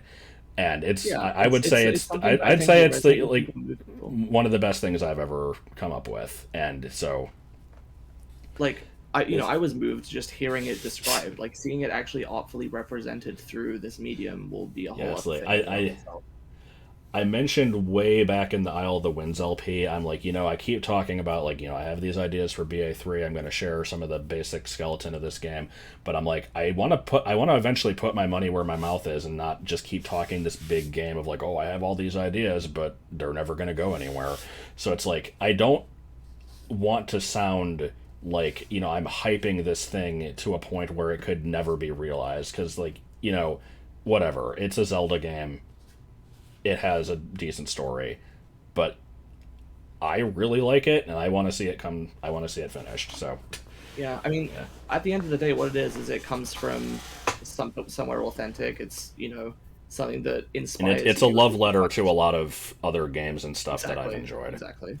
Yeah. Like I've said before, the inspirations here are, there's a lot of Undertale, Mario RPG, Earthbound in here, Kid Rad. There's like there's a few other games that kind of lend to specific areas. So it's just a lot of stuff that I've enjoyed that I wanted to kind of take bits and pieces of them, put them in a blender, come up with something that is, add your own honoring touch. them, but also... Yeah, it's like it's sort of original, made up of other stuff that I stole. That's what originality is it's finding interesting ways to combine pre-existing things that inspire you with your own touch into a new thing. It's never completely from the ether. If it was, no one would care about it because it would be meaningless. It has to touch on things that people are already familiar with to at least some extent. It has to speak to them about the things that they care about and the things that, Yeah. Whatever. We've gotten like super sentimental for the last like 20 minutes, so I think we should be done. But so very quick recap. That's BA3 for you. Quick recap. There's the intro, the village. You go out to the field. You're using the bow and arrows. You enter the cave. You get the candle from the turtle. You fall in the pit. You go to a mysterious place, Quantum Quarry, meet Haley. Get in the minecart, go back to the field, and then use the candle to reach the forest after speaking to Mr. Appearances. And that's going to be where chapter 1 starts. And once we're done with the final little loose ends here and there, we'll finally get to start working on the forest. And can't wait to show you guys what we make of that. Yep. All right. So thank you if you listened to this whole thing. Yep. 3 hours. If you still somehow have any questions about the fucking minutia that if there's any nooks. Yeah, I'm always happy to explain stuff. I am.